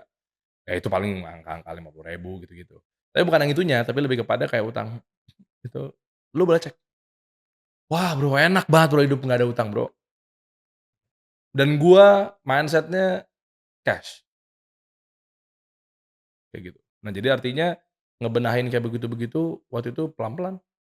Ya gue salah satunya juga, bantu nyokap juga, gitu. Wow, Makanya dari situ gue belajar, ternyata bukan utangnya salah, agama kita di Islam itu boleh, ngutang betul boleh, betul. boleh Bro, kredit, pinjaman, tapi akadnya kayak gimana dulu kan. Iya, Nah, tapi dari situ mindset gue adalah, kalau nggak bisa mendingan nggak usah, atau kalau bisa cash. Nah itu kadang sama perempuan tuh, sama bini gue itu kadang nggak masuk tuh. Beda. Meskipun udah tahu tuh ya, dia udah tahu dia nggak mau riba, dia udah tahu. Cuma Hmm. kayak apapun bentuknya lah ya, meskipun belum tahu juga kasusnya apa, tapi kayak udahlah coba aja dulu, siapa tahu bisa. Misalnya apapun kita butuh suatu rumah misalnya, cash bertahap aja dulu misalnya gitu. Kayak begitu-gitu lah misalnya. Gue nggak, gue mendingan nggak punya dulu, tahan dulu, tapi begitu nanti gue cash. Cash cash cash, ya kayak gue beli mobil cash, gue beli handphone cash, kayak gitu-gitu. Kalau gue mindset-nya kayak gitu. Karena gue udah belajar, utang itu yang nggak ada ribanya aja, nggak bisa tidur Bro.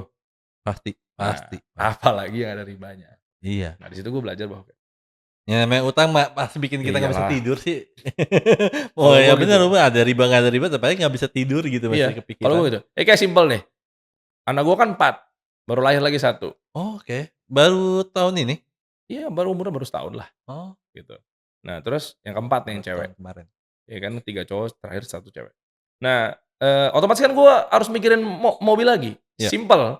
Ini salah satunya ya, salah satu yang gue pengenin adalah, gara-gara Atta Halilintar datang ke Kasih Solusi pakai apa, Mercy yang tinggi banget tuh namanya Sprinter ya apa? Oh iya, gede banget ya. Gue sih sama mobil gue nggak begitu ini ya, maksudnya dulu mah anak-anak muda karena modif-modifan aja, tapi begitu udah Iya. keluarga pokoknya gue mobil yang paling besar gue naikin. Paling simpelnya gitu aja. Kalau bisa bis-bis. Lah iya, makanya Atta Halilintar Mercy Sprinter ya kalau nggak salah namanya. Iya, Wah, nggak tahu. ada Bro. Nah, gue sama bini gue bilang, "Nih anak kita makin menambah nih, ya kan, biar seru di dalam udahlah sekalian aja mobil kayak mobil Atta," gitu. Jadi Atta waktu itu ke Kasih Solusi, dijemputnya pakai itu. Udah, terus ya udah kata bini gue, "Ya coba aja cari." Pas cari, "Gimana mau apa? Mau second, mau cari juga mungkin kalau emang urgent kita setengahnya atau berapanya itu pinjem duit sama saudara apa segala macam nanti kita cicil dengan tanpa riba ya." Kalau urgent ya, bini gue juga rapi sih dia keuangannya gitu kan. "Urgent nggak? Urgent nggak?" Dia selalu kayak gitu. Kalau urgent, ya udah pinjam siapa dulu, kita adanya uang sekian atau biar cash flow nggak berantakan, apa mau pakai uang dia semuanya dulu, kita cicil bulanan, kayak gitu. "Enggak, ini Mmm. obrolan gue berapa bulan lalu. Nah, gue punya mimpi, targetnya harus tahun ini apa gimana ya, gue target mah bismillah aja. Enggak udah tenang aja sabar aja dulu. Enggak urgent-urgent amat yang sekarang aja dulu." "Oke." "Emang mau ngapain?" "Gue beli cash." Kayak gitu gue orangnya, Bener, mindset-nya bagus. mendingan begitu. Wow, ini kan 2025 itu kan udah setengah tahun berjalan ya, kurang Hmm. lebih ya? Bener ya? Dan nah, setengah tahun ini udah nangis berapa kali? Wah, sebenarnya kalau nangis tuh Islam itu kan sama dengan menyerah, Iya, berserah. berserah, pasrah. Mhm. Cuma kalau untuk urusan kayak bukan berarti kita nggak boleh nangis ya, Iya. gitu kan. Cuma sepasrah-pasrahnya kalau gue mikirnya, eee, kalau nangis sih sebenarnya gue bukan orang yang kayak nangis gitu sih, Bro. Mmm. Bukan orang yang kayak nangis, sedih, apa segala macam ya. Cuma hal tertentu ketika misalnya ucap syukur, gue malah gue nggak tahu ini kebalik apa enggak sih. Biasanya orang kan masalah nangis, Mmm. gitu kan. Berarti bukan gue sok kuat ya, enggak. Gue masalah mikir, kalau gue gitu. Nah jadi nangisnya gue ketika dapat sesuatu, itu nangisnya gue.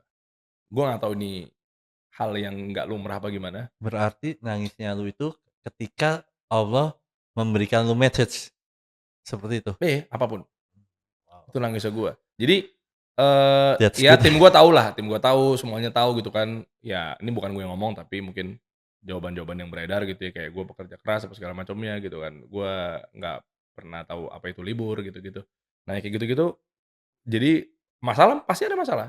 Pasti, Nah namanya tapi hidup kalau gue ya. buat mikir, masalah, jebret, kampret, oke, gimana gue harus keluar? Gimana gue harus keluar? Begitu. Nah paling jeleknya adalah tingkat fokusnya. Macam-macam Bro, gue kan suka ketawa. Ngambil apa, pengennya apa, ngambilnya apa. Itu gue, Iya, bini gue tahu banget tuh. ke-distract-nya banyak. Oh iya, gue kan misalnya masalah nih, jalan keluar yang pertama kan pasti minta sama Allah dan yang kedua ikhtiarnya adalah yang terdekat, handphone kan. Iya. Ngapain nih gue nih ngapain nih gue nih ngapain nih gue nih? "Ya tolong ambil ini nih." "Oke ngapain?" Balik-balik, tiba-tiba gelas kopi lah gue kasih bini gue. apaan sih gitu gitu. Kopi kan? Ya udah ini. Enggak ini gitu. Gue suka ketawa sendiri. Gue diem dulu sedetik 2 detik. Ngapain gue bawa kopi ya gitu. Lu aneh kata bini gue.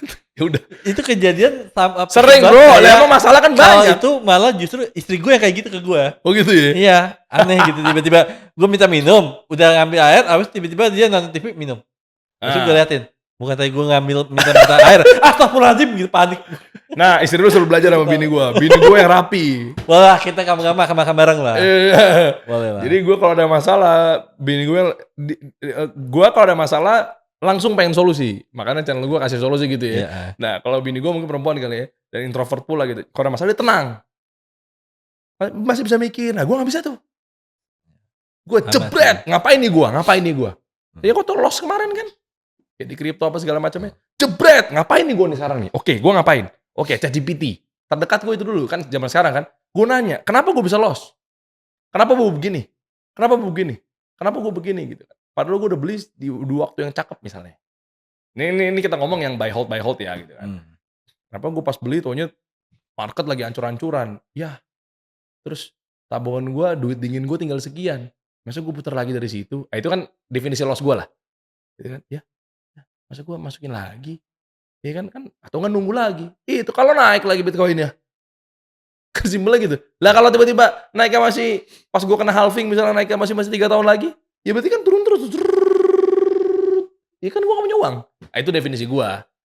Nah itu gue bisa kenapa gue begini? Oh begini, telepon. Oh begini. Nah gue gitu tuh. Oh alah ternyata baca news dulu ya. Gue pikir itu di saham doang. Oh alah. Gitu. Itu baru distraksi tuh. Ya tolong ambilin ini. Gitu. Gendong anak aja salah. Bawa anak gue kan Kaira. Panggilannya Ira. Dede atau Ira lah. Bawa Ira ke bawah gitu. Gue bawanya nomor 3 gitu. Kan masih umur 3 tahun kan. Gue bawanya Kairo gitu kan. Paling kecil Kaira, yang nomor 3 Kairo gitu. Gue bawanya Kairo, gue gendong gitu kan. Sangkanya, ini kenapa sih makan Kairo? Ya udah tuh sana. Bini gue, enggak aku mau nyuapin Kaira. Salah gue naik lagi. Lagi nanya ChatGPT gue. Itu sih gila sih. Tapi langsung balik bro. Lo sekian, besoknya balik dalam waktu sehari. Iya. Karena gue tahu caranya kan. Iya. Langsung tahu gue caranya. Wow. Gila ya perjalanan hidup lu luar biasa banget ya maksudnya. Nah balik lagi ke hijrah gitu ya. Gue penasaran nih. Mungkin gue nggak akan cerita, gue akan naik secara panjang kayak lebarnya. Cuman gue penasaran. Awal lu hijrah, akhirnya kan masuk sebuah maaf ya. Boleh nggak gue bilang kelompok? Boleh lah, ISIS, sebut aja. No, bukan. Sebelum itu, maksudnya kan kelompok yang dimana HTI apa? Ya HTI, ISIS dan sebagainya. Awal apa yang membuat lu masuk ke kelompok hal-hal seperti itu? Gini bro, pokoknya lu tanya apapun nih, hidup gua tuh udah insya Allah terlatih untuk kapan behave, kapan keluar, kapan nahan, apa segala macamnya. Karena gua orang media, karena gua jurnalis, karena gua podcaster, karena gua host, karena gua ya industri media lah. Jadi apapun lu tanya, monggo. Dan gue bisa screening sendiri, gue bisa scanning sendiri gitu kan, gue bisa behave sendiri. Nah, jadi lu tanya apapun bebas ya. Kenapa akhirnya gue bisa masuk kayak begitu? Ya karena rasa ingin tahu gue kan tadi gue bilang, rasa ingin tahu gue tuh tinggi banget. Meskipun udah tahu fundamental, basic-basicnya dulu. Ya. Nah, abis itu mikirnya belakangan, tapi langsung dapat hikmahnya. Nah, itu yang salah satunya bahkan gue masuk ke HTI, ke ISIS, apa segala macamnya kan udah dibubarin juga HTI kan.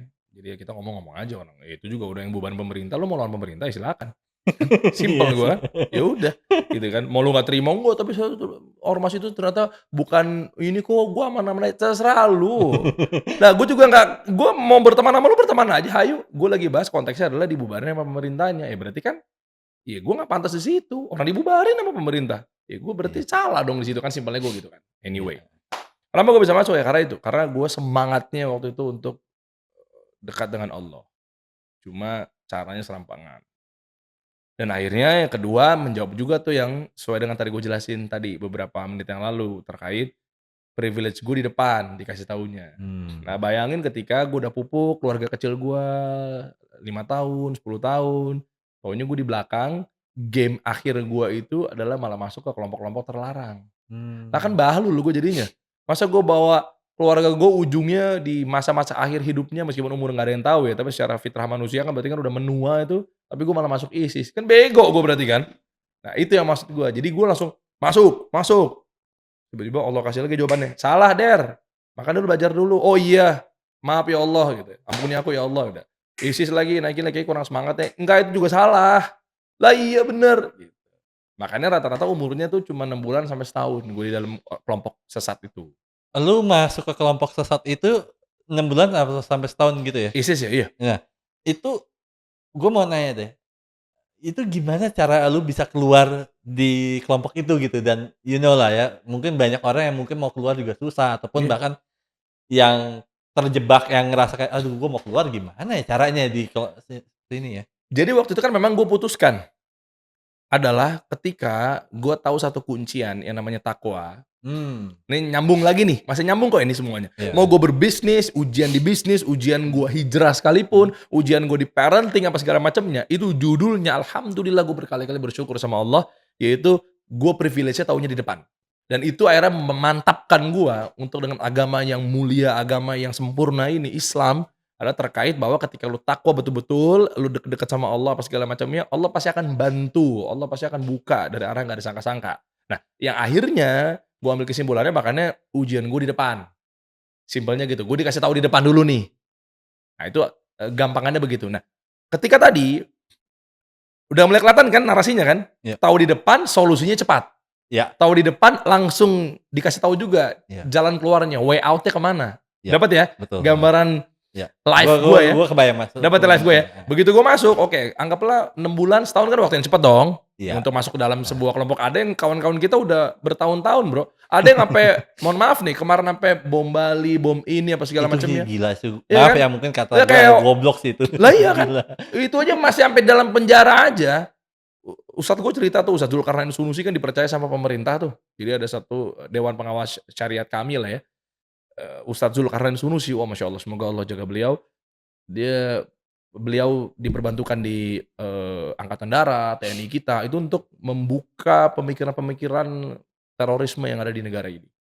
Nah beliau cerita, sampai ada di penjara pun juga masih ada yang kekeh Bro, bahwa negara ini negara kafir katanya. Gila ya, Tuh lihat bertahun-tahun tuh, ya kan? gila ya. Kan gue bersyukur banget gue dikasih tahu di depan. Nah, how to-nya gimana? Sama pakai pola yang tadi. Ini gue nggak nambah-nambahin, nggak kurang-kurangin. Begitu gue masuk, jebret. Kok kayak ada yang salah kayaknya nih ya? Semua gue kafirin nih keluarga gue. Nyokap gue Serius kok lu sampai iyalah, fase yang siapapun di depan mata lu kafirin? karena pakai UUD 45 saat itu. Oke. Kan menurut gue yang benar adalah khilaf apa namanya, negara Islam, Daulatul Islamiyah, Gila, Baqiyah. Waktu itu kan gue mikirnya gitu. heeh, Ya udah, semua gue kafirin, bini gue kafirin, semua anak-anak gue. gila. Nah, udah kan, terus cara serampangan kan bikin nyokap gue nangis semua segala macam, ini kayaknya ada yang nggak beres, singkat cerita pokoknya kenapa ya. Nah udah kan, rumus gue kan yang pertama takwa terus, Mmm, takwa semaksimal kan, gitu kan. Pokoknya semaksimal mungkin. Allah nyuruh kita tuh semaksimal mungkin. Jadi istilahnya lu nggak usah takut bahwa kayak, "Takwa gue udah sempurna belum ya? Udah 1000% belum ya?" Udah lu semaksimal aja udah. Nah habis dari situ baru kasih tahu, "Ini salah nih." "Oh gitu ya kayaknya ya? Iya kali salah ya." "Ya udah, terus gimana cara keluarnya ya Allah? Kan aku udah takwa samamu ya Allah." "Gimana caranya?" Langsung muncul how to kan. Kayak masalah gue mungkin di ekonomi, iya masalah gue mungkin di parenting apa segala iya, macam kan. heeh. Langsung turun, jebret. Ada salah satu ustadz yang berkata di videonya apa segala macamnya, ngasih tahu bahwa berangkat dari rukun Islam aja deh, simpel deh, ya kan. Nah, lu Islam kapan? Hah? Lu Islam baru-baru ini kan, sebelumnya ateis kan? Enggak maksud gue, ya tapi maksudnya gue tapi Coba apa rukun ya, Islam ada berapa? 5 ya? Bener ya? Wih, Gue hampir gue gue deg-degan gue deh, gue sorry sorry yang hampir berbau deg-degan agak deh. syariat gue agak-agak bodoh gitu maksudnya. Nah, di situ berarti kan gue udah dapat kecerahannya bahwa di rukun Islam aja ada 5. Dari mulai syahadat, ya dong, Iya, ya sholat, heeh. puasa, zakat, naik haji, simpelnya gitulah ya. Nah, dari 5 ini ternyata nggak ada larangan di negara ini. Terus lu mau Mhm. bilang negara-negara kafir dari mana? Itu baru gue kebuka. Misalnya syahadat nih, di KTP lu aja boleh kan, lu nulis agama Islam di situ, nggak ada larangan di Iya, negara ini. heeh heeh. Kayak dulu kan gue terpaparnya kan pas era Pak Jokowi lah ya ibaratnya. Pak Jokowi dulu ngizinin gua tuh KTP tulisannya Islam. Urusannya Pak Prabowo ngizinin kita, 2 sholat, Mmm, Emang lu ngukur sendiri pakai matahari, kasih lidi, ini udah masuk waktu zuhur belum ya kayak zaman dulu. Mhm. Oh miring sini bayangannya nih, udah masuk nih jam 12 nih. Iya, Kagak, lu diem-diem lagi kita lagi ngobrol begini aja, bunyi azan bisa kan? iya Ya bisa. pertanda sholat, enak hidupnya. Bukan Iya, itu bantuan dari pemerintah biar lu tetap bisa menjalankan rukun Islam right, yang namanya setuju. sholat, selesai, ya kan? Zakat, lu tinggal taruh ke masjid, rempong amat, dikasih tuh dari Kementerian Agama kita tuh, setiap masjid punya hak tuh untuk membantu warganya, untuk menampung yang mau disalurkan zakatnya, selesai. Lu nggak ketok-ketok rumah orang nih, "Rumah siapa yang miskin ya? Mana ya?" Habis waktu lu. Puasa, ya lu tuh ngitung dari mana coba kalau ini udah masuk 1 Ramadan? Kalau bukan Kementerian Agama kita yang Masya Allah gitu ya, yang neropong hilang. Iya. Ya, lu tiba-tiba tahu aja, nonton TV, nonton berita, nonton konten, "Wah besok 1 Ramadan guys." Mmm, Enak hidup lu, lagi santai bisa tahu, bener. "Besok puasa ya? Oh iya, yaudah yuk sahur pakai apa ya besok ya?" Kan Mmm, udah enak banget hidupnya. Sampai ke haji, umroh, kan lu nggak nyebrang sendiri pakai gokar gitu, nyebrang heeh lautan heeh gitu kan, lu tinggal heeh. daftar sebuah travel, travel kasih solusi ya, kasih umroh ya kalau bisa ya. Boleh promo nggak apa, it's okay. Nah itu tinggal duduk manis, diatur jadwalnya, kamu berangkat sekian bawanya ini, ketemu di Heeh bandara ya, atau manasik ya, heeh. selesai. Nah berat di negara kita, negara Islam, selesai udah nggak ada debat. Di situ langsung gua, "Oh cepet banget gua taunya ya, sesimpel ini ya." Ya udah baru gua nonton-nonton video-video banyak ustad yang ngasih tahu, udah keluar gua Mmm, dari ISIS. Ribet banget. Ngapain di ISIS ideologinya semua dikafirin, mana negaranya negara pakai hukum buatan manusia gitu kan. UUD 45 benderanya merah putih bukan benderanya hitam putih. Oh berarti gila ya. Rasul salah dong. Wah doktrin lu bahlul gua bilang. Gampang banget bantahnya. Makanya belajar agama nggak lewat dari kerongkongan sih, mentok di sini. Iya bener. Nggak nyampe ke hati. So, di saat itu lu sempet mengafir-ngafirkan istri lu, anak lu, gitu ya? Bahkan sampai ke bokap nyokap nggak saat itu? Semua Bro. Lah Gila. pokoknya kalau yang ngejalanin di bawah negara Heeh yang tidak berhukum dengan hukum Allah, heeh. ya udah kafir semuanya. Dulu gue mikirnya gitu. Gila. Tapi semenjak gue belajar akidah yang benar, ada firman Allah kan, ada tentang masalah, taat sama pemerintah dan lain sebagainya gitu kan, Allah yang ngomong langsung ya. Bahkan levelnya firman Allah bukan hadis gitu ibaratnya gitu ya. Meskipun di hadis juga banyak turunannya gitu penjelasannya. Itu gue jadi tahu bahwa ternyata nggak semudah itu gitu. Nah, saat itu kan akhirnya gue kalau denger dari cerita lu tadi bahwa lu sempet, apa ya, mungkin, boleh dikatakan berantakan banget di saat itu. Mungkin lu cerita tadi sedikit tentang, eee apa, anak istri lu, keluarga kecil lu, sempat hampir hancur. Nah, yang kedua kali juga gara-gara agama juga. Gara-gara agama, yang akhirnya hampir juga tuh. Ya Nah, itu 2017 itu akhirnya setahun gue nikah tuh. itu akhirnya kondisi keluarga lu seperti apa di saat itu? Ya kan mau nggak mau istri gue ngikut gue kan. Oke. Lah gue bilang sama bini gue ketika itu, gue bilang, "Bun lihat nih, pemimpin yang bener tuh begini. Tuh lihat ya dari mulai khutbah Jumatnya tuh, ini sesuai dengan sunnah nih. Innal hamdalillah nahmaduhu wa nasta'inuhu wa nastaghfiruh bla bla bla," gitu kan. Heeh. Tuh lihat tuh, pakai jubah hitam, apa segala macam. Ini baru negara Islam itu yang begini. Kita entar baiatnya ke dia nih. Wah, Syekh, sampai lupa gue tuh namanya. Oh, Abu Bakar Al-Baghdadi, Heeh. pemimpin ISIS. Bego nggak gue dulu ternyata. Bini gue, "Oh iya Gila. bener ya, keren nih, oh iya gagah ya, oh iya bener nih Islam nanti akan datang dari situ kuat ya, dari Damaskusnya begini begini begini, dari Syria apa segala macamnya." Itu gue bilang bini gue, "Oh iya bener bener bener, tuh tegas dia nih, hukum Islam berdiri di sana tuh." Suaranya kalau setiap ngomong teriak-teriakan gitu ya? Iya, Abu Bakar Al-Baghdadi kan Heeh. ketipu gitu semua taunya. Wah, ada urusan sama Mossad agent, bentukannya ini, bentukannya itu, kampret gue bilang, bikinan bahlul bahlul. Kena gue sama begituan, tapi gue taunya di awal banget, udah enak gue. Nah, Oh, berapa banyak kawan-kawan kita masih bacot iya. sampai sekarang. Nah, itu yang justru gue ingin tahu juga nih.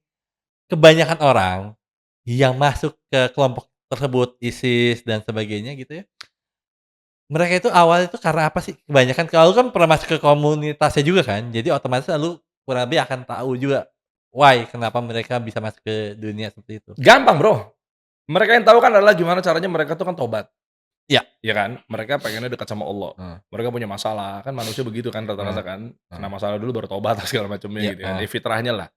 Oke lah gitu kan, semangatnya apa segala macamnya. Nah, akhirnya dia taunya begitu, karena yang dia tahu di otaknya dia adalah, oke, Islam, Allah, Nabi Muhammad, Allah Nabi Muhammad, oke, berarti gimana caranya nih? Apa yang dicontohin? Oh ternyata begini begini begini, oh ternyata begitu begitu begitu. Pokoknya dia langsung tajam ke sana tuh, tanpa dia mengkaji. Mmm, Makanya kan bahaya kita ngaji tanpa guru kan, iya. bahaya tuh.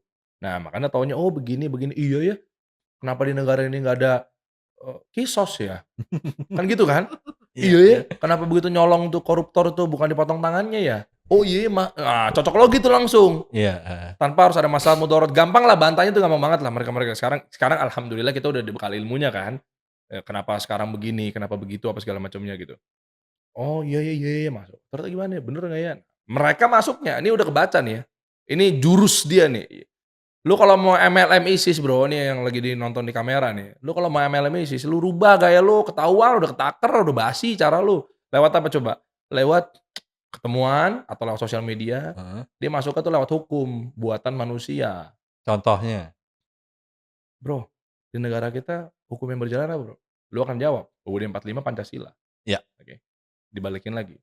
Berarti Rasul bohong ya? Zaman dulu dia teriak-teriak jihad, perjuangkan agama Allah, agama Islam gitu ya. Tapi ujung-ujungnya malah dibuat sama manusia UUD 45. Lah terus ngapain ada hukum Allah? Mmm. Lo nggak kuat goyang, Bro. Bahkan datanya 80-90% orang pasti masuk, dikasih begituan. Wow. Kan kita Dan terlebih tahu. dia punya, apa namanya, nah ini juga Ya coba menarik. aja lo jawab, simpel deh, coba lo jawab. Misalnya gitu ya, ini buat ini ya, Ya, jangan dicontoh cuma latihan aja biasa. heeh. Coba lo jawab, kenapa UUD 45 ya? Berarti Rasul bohong ya dulu ya? Teriak-teriak jihad ya? Kan Rasul menggaungkan hukum Allah. Mmm, La ilaha illallah. mmm. Benderanya merah putih. Nah, lu Islam bukan Islam. Negara ini menurut saya Islam nggak? Islam, iya. Kenapa hukum Islam nggak tegak di negara ini? Lu mau jawab apa? Ya, kalau sekarang Iya sih. udah tahu kan ya? Iya, Nah, coba lu mau jawab apa? Gua mau tahu. Ya minimal, iya juga ya. Lu mau bantah apa? Oh enggak bro, memang lu mau jawab gini? Enggak bro, memang hukumnya buatan manusia. Karena kan presiden kita lebih pintar dibanding Nabi Muhammad. Yakin lu mau jawab gitu? Nggak perlu orang pinter bro. Orang Iya bego sih. aja nggak mungkin jawab begitu. Ngerti nggak maksud gua? Nggak perlu orang pinter, orang bego aja nggak akan jawab itu karena dia tahu itu nggak akan mungkin. Iya, heeh. Contoh misalnya sekarang Pak Prabowo gitu misalnya ya, Heeh. enggak Pak Prabowo udah bener, UUD 45 bener. Harusnya Pak Prabowo tuh lahir di zamannya Rasul. Kasih Gila. tahu UUD 45 bener. Ya, orang bego aja nggak mungkin ngomong begitu karena kita udah tahu Nabi Muhammad udah paling manusia paling tertinggi Heeh. di umat Islam. Iya. Simple. Kan gitu kan? Karena beliau yang bawa untuk memperkenalkan ke kita apa segala macam, Betul. agamanya dari Betul Allah nih. betul. Ya udah, jadi nggak perlu orang pintar kayak begitu. Nah, terus stuck lu di situ. Oh, berarti Nabi Muhammad ngapain dulu? Bahkan mungkin kalau iya, gua nggak bilang alhamdulillah ya, masih ada di Islam lah, mereka bagian dari kita Islam. Kita juga nggak boleh kafirin dia. Dia kafirin kita nggak boleh kafirin dia. Dia Iya, kan heeh Islam, heeh. meskipun dia sesat gitu ya, Heeh. Islam. Itu mungkin masih alhamdulillahnya dia masih ada di Islam. Begitu digituin tiba-tiba jadi murtad gimana, Bro? Banyak. Iya juga ya, kan gitu kan, mikir. Lah iya ya, kata negara muslim ya, tapi kok hukum Allah kagak tegak di sini? Oh jangan-jangan hukum Allah emang kagak ada kali ya, yang bener UUD 45 ya? Mati lu naudzubillah. Itu lebih parah lagi Bro, jangan-jangan emang kagak ada kali ya? Oh jangan-jangan Nabi Muhammad siapa ya? Mmm. Oh iya ya, yang diteriakin itu, padahal Islam yang di kita kagak begitu tuh di sini. Ah nggak ada di Islam, ah mati lu. Nah, makanya itu akhirnya yang pada masuk. Masih banyak sampai sekarang. Dulu gua waktu begitu gua keluar-keluar masalah kayak begini, masih gua awal-awalnya, eee, bahasanya balik lagi lah ke Islam yang benar gitu ya. Gua di DM-in antek-anteknya banyak, kan lu tadi nanya kan, kenapa lu nggak bisa keluar gitu, apa, kenapa lu gampang banget keluar gitu kan, nggak Mhm. dicari, dicari gitu kan. Paling parah diapain tuh, Enggak, ya Bro? DM aja, DM. Oh. DM gua setiap ngomong apa gitu, "Iya akhi, hahaha," ketawa dia. Udah bener-bener jalan lu sekarang malah murtad. Tapi nggak sampai yang separah kayak nyamperin atau Kan yang nggak gimana? tahu, kan kajiannya online di Telegram Bro, ngumpet-ngumpet Bro. Oh, oke. Kali aja maksudnya kan ada orang-orang gila gitu. Dan kebetulan nih Budi nih editor gue mau jadi ISIS juga nih. Lu Nah, mah tahu, gua masih ada nih maklarnya nih. nah, apa ya, maksudnya ini sih gila banget sih, gila ya maksudnya, lu bisa Tapi kayaknya udah nemuin ada edukasinya deh, Bro. Sekarang kayaknya udah pada pinter kayaknya. Nggak udah tahu deh, banyak orang pintar, Bro. masih ada nggak sih? Mmm, Enggak, maksudnya, kita ngomong orang tertinggi di ini sebuah negara lah, presiden lah. mmm, Presiden kita tolerantif sekali, apalagi ya, maksudnya kayak nggak alergi sama Islam, Pak Prabowo gitu dalam hal ini gitu ya, sebelumnya Pak Jokowi juga sama gitu ya.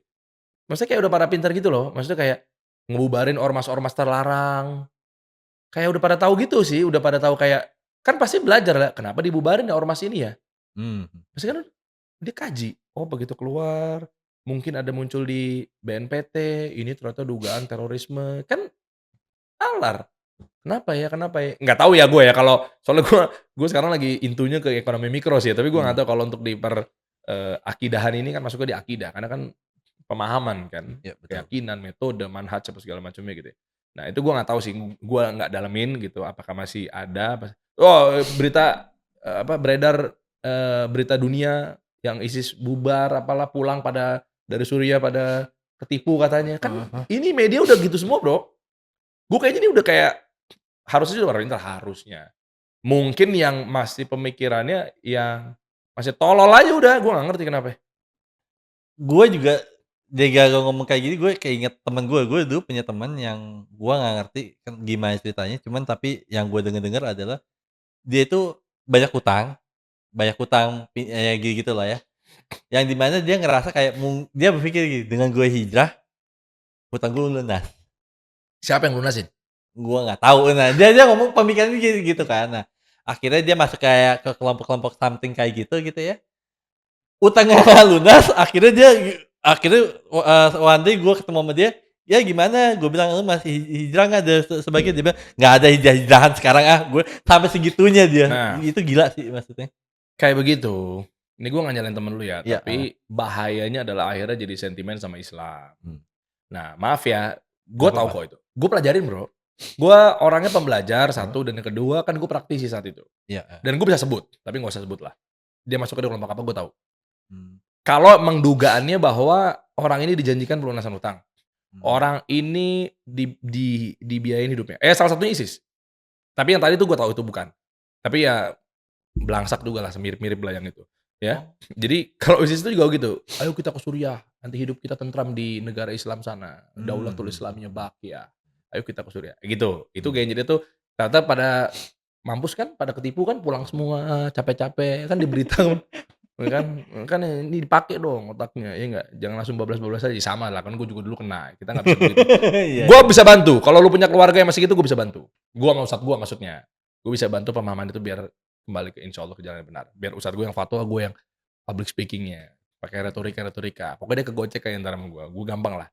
Nah, tapi kalau masalah teman lu itu ada juga Bro, yang boleh ngutang, boleh jualan apapun, boleh bohongin Oh ibu, gitu, gue baru tahu tapi ini. entar dengan hidup yang apa Wow. segala macamnya, atau bahkan nanti hidup lu nanti utangnya akan lunas-lunasin, tapi lu bayar dulu di depan. Ada Bro. Gede banget lagi. Ya gue memang jujur, kenapa gue nggak berani ngomong speak up dong Der, speak up dong gitu. Bukan karena masih ada naungan sama pemerintah. Gue nggak tahu, karena kan khawatirnya itu bukan organisasi terlarang, tapi gue ngomong begitu, bahaya dong. Nah gue kan ngomong terang-terangan aja yang udah dibubarkan sama pemerintah, jelas ISIS. Pemerintah kita sudah berfatwa bahwa ini adalah kelompok terlarang. Mhm mhm. Selesai, gue berani ngomong. Atau mungkin organisasi yang lainnya yang dibubarin, selesai. Nah cuma kan kalau yang kayak gini-gini, itu masih banyak Bro. Oknum ya kita sebut ya. Mhm. Kelompok-kelompok sesat yang masih ada di Indonesia, yang akhirnya tapi mungkin jangan-jangan baik sangkanya gue, pemerintah nggak tahu. Makanya dia Mmm. izin mah legalitas saja, misalnya dalam bentuk ormas misal, atau misalnya dalam bentuk apa segala macamnya, itu masih beredar kan. Nah terus gue sesatin, ya gue masalah sama pemerintah entar, ya nggak mau lah gue, dasar apa lu kayak begitu, dan lu punya basis followers, bahaya omongan lu, nah malah entar rame. Nah yang kayak gitu-gitu, di kepala gue yang masih banyak beredar, itu 5 sampai 10. Oh, lumayan Ya masih banyak juga ya? makanya gue juga akhirnya kan bantu juga program pemerintah gitu kan, terutama mungkin di Kementerian Ekonomi Heeh Kreatif apa segala heeh. macamnya gitu kan, dan lain sebagainya. Itu alhamdulillah bisa masuk ke dalam sana. Pembisik-pembisik lah, gitu kan, "Pak, ini sebenarnya begini Pak, tapi monggo cek aja lagi." Dan gua harusnya bijak, objektif. Justru gua harus berani dipertaruhkan. Kalau memang misalnya salah, saya siap dihukum, Pak. Jadi fair. Jadi buat yang orang yang ada di dalam sana juga, "Oh, lu jangan fitnah lu," kan jadi gitu kan. Enggak apa-apa, cek aja Pak. Kalau gua begitu orangnya, gitu. Nah, gue baru inget pas lu ngomong tadi membantu pemerintah dan sebagainya, lu kan akhirnya membuat, kasih solusi ini kan bergabung dengan pemerintah dan akhirnya bantu UMKM. Bukan bergabung sama pemerintah, Sorry, kasih solusinya gimana? kan swasta. Swasta, Tapi maksudnya kita bantu program pemerintah, iya, oke, apapun yang itu ada urusan sorry. sama pemerintah di sektor kami ya. Heeh Ekonomi mikro ya, ekonomi heeh kreatif, heeh. ekonomi mikro, karena kan kita ngasih insight buat konten kreator, Heeh. afiliator, Iya, gitu kan. Itu kan heeh, ekonomi kreatif semua tuh. iya. Apa yang membuat lu, akhirnya, "Oke, gue mau ini nih, mau jalanin ini nih." Pertanyaan lu bagus banget, bagus banget. Kenapa? Karena orang ngiranya bahwa gue buzzer dan gue Mmm, tidak dibayar Rp1 pun sama pemerintah. Kenapa? Berangkatnya dan sesuai dengan topik kita hari ini, yaitu apa coba? Itu masuknya di ideologi, bahkan level akidah, firman Allah yang ngomong. "Taatilah Allah, mmm, Rasulmu, dan wow, pemimpin-pemimpin kalian." Itu udah firman Allah itu. Jadi makanya ideologi gua adalah taat sama pemerintah dengan hal yang kebaikan gitu ya, gitu. Nah itu prinsip gua. Jadi ini lu pada coba dipakai lagi otaknya yang pada ngira gua buzzer-buzzer pemerintah, lu cek rekening gua semuanya, tidak ada Rp1 pun. Bahkan kalau pemerintah coba mau bilang ke gua, "Der, kamu di mana pun, gua total, gua bantu di Kementerian Ekonomi Kreatif apa segala macamnya, di Kementerian Koperasi, tempat gua yang ada di situ ya, yang sektor-sektor gua ya, itu gua tidak pernah mau dibayar, gitu." wow.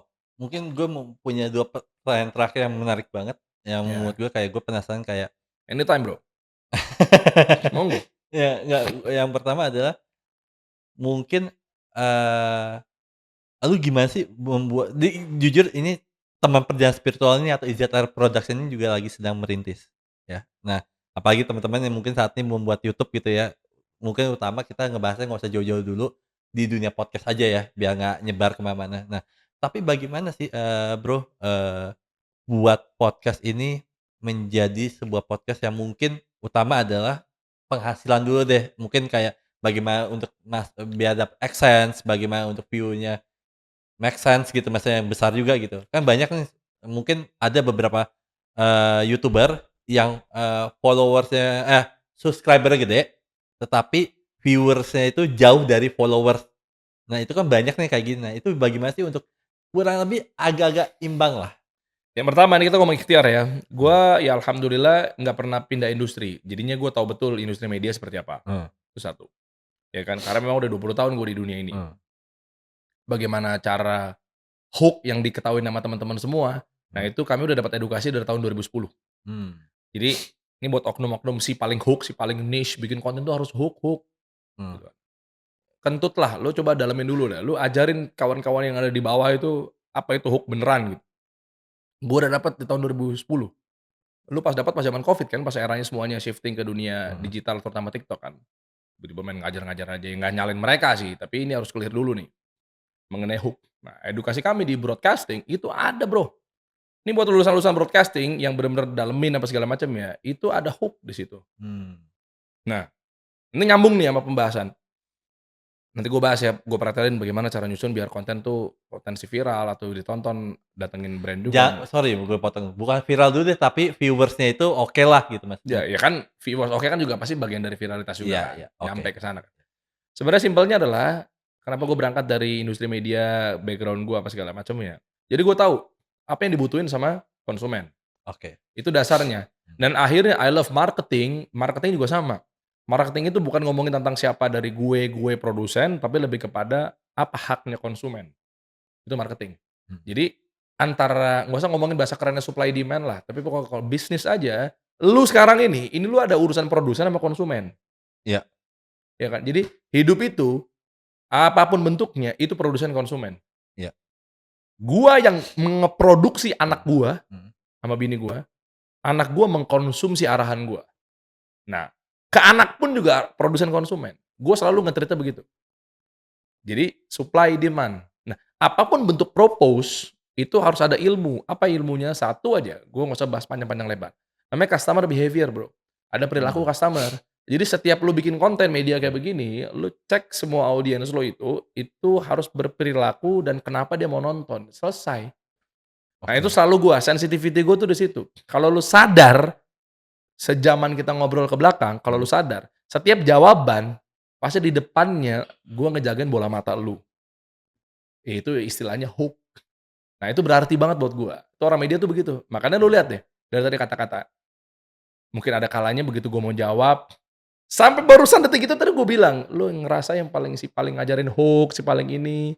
Lu ajarin yang bener ke mereka-mereka semua, jangan nanggung. Sampai mundur lagi ke belakang, gue bilang, "Lu bahlul pemikirannya begitu, kenapa bisa masuk ISIS?" Nah, setiap ritme jawaban gua itu selalu ngejagain bola matanya mereka. Karena yang paling mahal nantinya adalah bola mata, Oke. impression. Nah, itu yang penting. Kalau dibangun podcast juga begitu. Makanya, ini yakin nih lu mau tahu jawaban gua. Mmm, Tapi abis ini pilihan lu ya, lu mau tobat, lu mau tersinggung, lu mau apa pun. it's okay. Hidup gua tuh pokoknya nggak disensor, Bro. Oke, Hidup gua pokoknya, iya, gua udah tahu lah, karena gua praktisi media 20 tahun. iya, heeh. Jadi gua udah tahu banget lah Ya udah begini-begini. senior, udah master-nya istilahnya kan gitu, masa gua nggak percaya? Tapi lebih Ya senior lagi. logisnya kan Tapi gitu lebih kan? senior lagi Daniel Mananta. Karena dia guru gua di VJ kan. Dia kan lebih Iya. senior. Anyway lah. Nah, kayak tadi, Bro. Ini gua ngasih tahu karena gua Iya, sayang it's karena okay. Allah ya. Iya. Harusnya lu nggak pakai opening. Gitu. Di media itu namanya dragging. Oke. Dragging itu bahasa simpelnya boring. Potensi untuk skip. Mmm, Lu tadi opening kan di depan kan? Iya kan? Bahkan tadi lu tuh coba try yang kedua kan.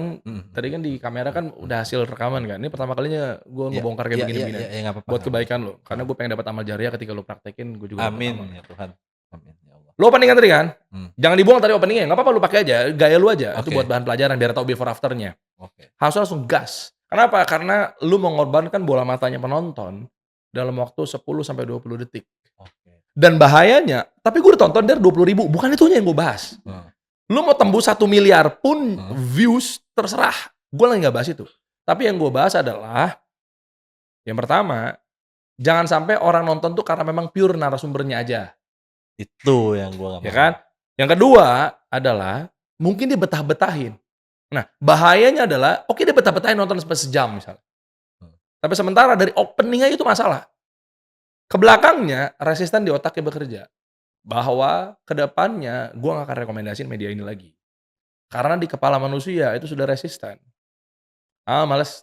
Nah, makanya gue tuh sangat ngejagain hook gue di setiap dasar. Namanya half hook. Jadi setiap hook yang agak berat, ada yang agak ringan-ringan apa segala macamnya. Kalau di stand up comedian ada punchline, ada half punch. Ini ada half-nya. Jadi gue setiap jawab tuh gue ngejagain. Sehingga mereka stay di sini. Nah, itu berharga banget. Satu, benahin dulu tuh dari sisi, makanya gue nggak pernah pakai opening, gue nggak pernah pakai closing. mmm, Di radio pun juga gue begitu. Jadi itu ngejagain. Terus yang berikutnya adalah ritme, kan tadi lu nanya gimana cara bangun podcast apa segala macam ya. mmm. Di radio itu kita udah tahu, ini grafiknya kurvanya turun nih kayaknya nih. Lu harus buat sesuatu. Apapun, sesuatu itu 3V. Profesor Albert Maharabian ngomong tuh di University California of Los Angeles tahun 1967. Teori komunikasi untuk ngejagain atensi itu kebagi menjadi 3V, 3V nama konsepnya. Mhm, 3Vs, visual, vokal, verbal. Visual dengan gestur lo, body language mmm, lo, kata-kata gerakan. Vokal adalah narasi yang lo ucap. heeh, Lo mungkin tadi dengan bahasa gua kayak tiba-tiba muncul kata-kata bahlul, heeh, tiba-tiba heeh, muncul kata-kata, otak lo dipakai nggak sih sebenarnya? heeh, Makanya kenapa Timothée Ronald berhasil, dia ngejagain audiensnya kayak begitu. Lo tuh mmm, masih miskin, udah. Gua tahu, lo sama gua miskinan lu, terus lo masih mau tidur-tidur siang gitu, main game terus kerjaan lo. Nah, itu stay itu penonton. Nah, yang ketiga adalah verbal. Verbal itu adalah kata-kata yang tertuang dalam sebuah tulisan. Misalnya apa segala macam. Nah, 3V ini yang gue pakemin di industri media, itu harus ada. Ketika momennya kapan keluarnya? Ketika lo baca momentum sebagai host, pas ada resistensi penonton. Nah, ini beda lagi nih ilmunya nih. Lo harus mmm. punya kepekaan di situ. Iya, iya. Contoh misalnya Insting. narasumbernya. Ya, itu nanti pembahasannya berbeda lagi ya. Karena Heeh, itu di ilmu public speaking, di ilmu apa, insting itu ada lagi tuh nantinya tuh. Di ilmu mmm, hosting itu ada lagi sendiri. Tapi dalam hal ini adalah yang penting lo harus punya peka. Lo harus punya sense bahwa dari diri lu sendiri, lu harus punya sense bahwa kayak pertanyaan gue tadi barusan mengumpan pertanyaan yang bikin obrolan jadi dragging kayaknya bosan ya. Atau yang mmm, kedua dari narasumbernya. Ya Allah narasumbernya jawabannya kayak nggak gigit. Nah, lu iya, jangan terlena di situ, lu jangan diem. Nah, 3V itu berlaku di situ. Jurus pamungkasnya. Apa itu? Kayak gue kemarin. Gue nggak bilang bahwa narasumber gue dragging apa enggak, tapi gue kalau bisa udah segini naikin lagi dong levelnya kan, iya, obrolan heeh, kan. heeh. Gue kemarin ngundang dokter, Bro. Karena viralnya kemarin ada musisi namanya Gusti kan tiba-tiba meninggal dunia Iya, karena serangan heeh, jantung heeh, kan. heeh, heeh. Oke. Gue ngundang dokter jantung, keren. Beliau pinter, Dokter Mark. Dia itu, di Siloam Hospital, Oh, Siloam. oke. Udahlah kalau Siloam udah pasti lo tahu kan ya, sepak Iya, terjang ya. Makanya gue undang beliau. Dia ngejelasin tentang metode jantung, karena ada organ kayak manekin organnya kan, jantungnya diceritain ini begini, apa segala macamnya. Gue rasa, bukan di beliaunya ya, gue rasa ini kayaknya obrolannya keberatan nih khawatirnya. Iya. Karena pembuluh darah ini, Terlalu apalah itu teknis. Iya. Gue dengernya sampai puyeng gue, aduh berat banget ya. Audiens gue sementara harus ada gue jagain kan, kalau enggak dia kabur kan. Iya. Dia close, dia tinggal makan Indomie, selesai udah gue. Iya. Ya kan? Nah itu tentang monetisasi, AdSense gue jadi nggak dapet misalnya begitu. Itu nanti pelan-pelan ya. Berat banget nih bahasanya nih dokter nih. Cakep nih, bagus banget penjelasan dokter Mark nih dari Siloam Hospital. Keren dokter, thank you dok. Tiba-tiba gue inget, oke nggak bisa, gue harus ngejagain. Tadi tuh, bola mata, impression, hooking ada di tengah-tengah, half hook di tengah-tengah. Di saat itu gue putusin, gue ngeliat sebelah kiri ada Laki, oke ada Aldan, tim gue. Oke, ya grafis gue, editor gue panggil, Dan coba sini duduk. Bebaring di sini, coba dia lagi ngejelasin tentang apa sih namanya, CRP, aku lupa lagi namanya, yang CPR, yang ditekan gitu. Dia nyontohin tuh, tangannya harus begini, penolongan pertama pada untuk orang yang henti jantung gitu-gitu kan. Nekannya harus lurus, nggak boleh begini karena ini kayak cuma ngengkol doang, bagus gitu. Kalau begini lu agak tegap, lu nekannya bagus, tepatnya di sini. Karena ini adalah bagian pembuluh yang begini. Wah berat nih. Langsung gua sigap, jadi host, gua manggil, coba Aldan sini duduk, rebahan. Gua naik that's meja bro. Gue sambil atas meja gimmick, gue naik dengan begini-begini, gue pakein, gue naik, gue bahenol, gue naikin aja. Pap, coba ada tiduran di meja gue, di meja podcast gue tuh yang gak gede-gede banget, tiduran tuh tim kreatif gue, tiduran, jabret. Gue lihat peka lagi, gue lihat sebelah kiri, kalau sini misalnya sebelah kanan ya, oh kamera nggak cover nih, karena kan gue berdiri di atas meja. Oke, gue ambil, oke, Tiara, ambil handphone kamu coba, oke, rekamin, nanti di insert aja terpisah. Itu di dalam tuh gue langsung main tuh. Di insert terpisah, oke ambil, oke. Tiara langsung pakai handphone dia tuh. Handphone kantor sih ya. iPhone kita tuh rekam, gampang di insertnya. Oke, siap. Coba Dan, ayo kita praktekin. Dok, gue udah di atas meja, gue nangkring gue begini. Kaki gue semua di atas meja, badan gue di atas meja, karena biar posisi begini kan. Gue naik, meja gue naikin. Gak peduli gue mau kotor-kotor kayak gimana, Aldan rebahan tiduran. Gue siap neken begini. Penonton tadinya begini. Bahasa bro. Woi, jadi ngapain nih belaga gila nih naik-naik meja nih. Terus gue tekan, oke gue tunggu momentumnya, gue bercandain, gue gas dikit. Bat, ada, batuk-batuk deh. Pak, pelan-pelan Pak, gitu gak dok? Iya kurang lebih begitu lah, kata dokter harus neken katanya gitu kan. Hampir mau saya tembusin sampai punggung dok. Matiin sekalian, selesai. Udah kan? Itu ada momen-momen tertentu. Memang kalau di bahasa bakunya namanya format clock. Bahasa bakunya di broadcast. Ini anak-anak radio, TV tahu, format clock. Jadi format clock itu ada 4 kuadran. Jadi ini insya Allah kebukti kan kenapa kami baru 3 tahun tuh kata orang-orang sih ngebut. Atas izin Allah yang pertama, udah pasti ini karena Allah. Nah itu ngebut karena kita jagain. Nah itu kalau bahasa bakunya, itu namanya 4 kuadran, 1 jam 60 menit bagi 4 berapa? 15. Nah per kuadran itu ada caranya bro. Jadi tiap 15 menit ngapain, tiap 15 menit ngobrol ngapain, tiap 15 menit ngapain. Ini orang-orang media pasti tahu nih format clock. Nah dari format clock itu lu 15 menit, berarti kan ada 14 menit menuju 15 menit. Pergantian per kuadran, itu sebetulnya harus beda topik dikit. Tang. Nah itu kalau bahasa seriusnya. Tapi tetap di tengah-tengah, itu lu jagain. Jadi nggak harus nunggu 15. Ini boring nih, udah menit ke-11 nih. Dan gue nggak tahu, gue nggak pernah pakai stopwatch, semua ada di sini. Dan gue juga nggak pernah ngalamin berapa bintang tamu juga gitu sih. Kayak gue ngerasa kayak, gue sih oke-oke aja, fine-fine aja. Tapi kadang-kadang ada beberapa bintang tamu yang menurut gue kayak, ini ngomongnya ngebosenin nih gitu. Lu nggak bisa diem bro. This is your home. Lu nggak bisa diem. Lu yang punya show. Lu akhirnya kadang-kadang berapa bintang tamu yang gue patahin langsung. Gitu maksudnya. Nah, itu yang akhirnya jadinya gue suka dianggap motong-motong omongan orang. Gue udah klarifikasi sih sebentar sih waktu di Timothy Ronald dia bahas itu. Ya kan, Timothy Ronald mancing ini. Enggak bro, gue motong. Gue udah jelasin kok waktu Timothy Ronald, lu tuh arogan. Gue baca komen-komennya di episode kita yang pertama kan, Timothy Ronald kan kedua kalinya kan. Pas yang pertama, gue baca komen-komennya kata, Derin suka motong-motong pembicaraan apa segala macam ya. Malah si audiensnya Timothy malah diomel-omelin. Lu yang arogan. Lu gak lebih tahu dibanding Derry. Kenapa dia motong? Nah sekarang gue jawab, simple aja. Kenapa gue potong? Lebih mudorot kalau gue gak potong, lu juga nantinya gak dapat manfaat, lu juga nantinya bosan ninggalin channel gue, lu juga nanti ngiranya bahwa ini adalah show-nya boring, lebih baik gue potong. Betul agak sakit, tapi lu nyantap juga kan omongan Walaupun potongannya belum tentu rapih gitu istilahnya, tapi ya mau nggak mau kan memang ada. enggak sih, sebenarnya teknik motongnya juga. Mmm. Ada teknik motong tuh ada, tapi memang ada juga yang urgensi. Ya karena ada kondisi tertentu yang Iya, memang kita tapi harus. sebenarnya ada teknik motong. Sebenarnya ada, panjang lagi sih kalau dijelasin sih. Nunggu momen, nggak harus titik, nggak harus koma, boleh di mana pun, tapi lu masuk, lu bahas before-nya dikit, previous-nya dikit lu bahas, baru lu bahas buat next-nya. Misalnya kayak contoh lu ngomong, "Oh oke, berarti lu ngelakuin itu ya Bro ya?" "Iya gua ngelakuin." Nah, gimana kalau lu ngelakuin ini? Oh, Nah, tetep oke. dibahas dulu dikit Heeh. belakangnya. Itu teknik di presenting ada kayak gitu. Mmm. Jadi penonton nggak kaget. Dia masuk, oh untuk menyikapi, Mmm. siap. Abis itu ngapain nih? Oh pindah topik. Jadi nggak tiba-tiba kayak, "Tapi waktu itu anak lu gimana Der?" Kenapa tiba-tiba anak? Itu yang Mmm. haram. Jadi lu masuk tuh ada ilmu-ilmunya juga. Lu mau masuk di koma, mau masuk di mana segala bong. Karena dia bilang kan sampai titik dulu. Ya enggak, lu mau titik entar Ramadan gimana? Kelarnya bulan puasa entar obrolannya. Oke, mungkin the last question adalah, one day gitu, ya kita lu tahu lah di dunia ini kita nggak bisa abadi, right? Nah, Ya memang lah, nggak ya, ada yang abadi. nah Abadi entar di maka akhirat. dari itu gue justru ingin tahu ketika lu udah nggak ada, kalau seseorang dengar nama Deriansyah, Woi. pengennya dia ingat apa tentang lu?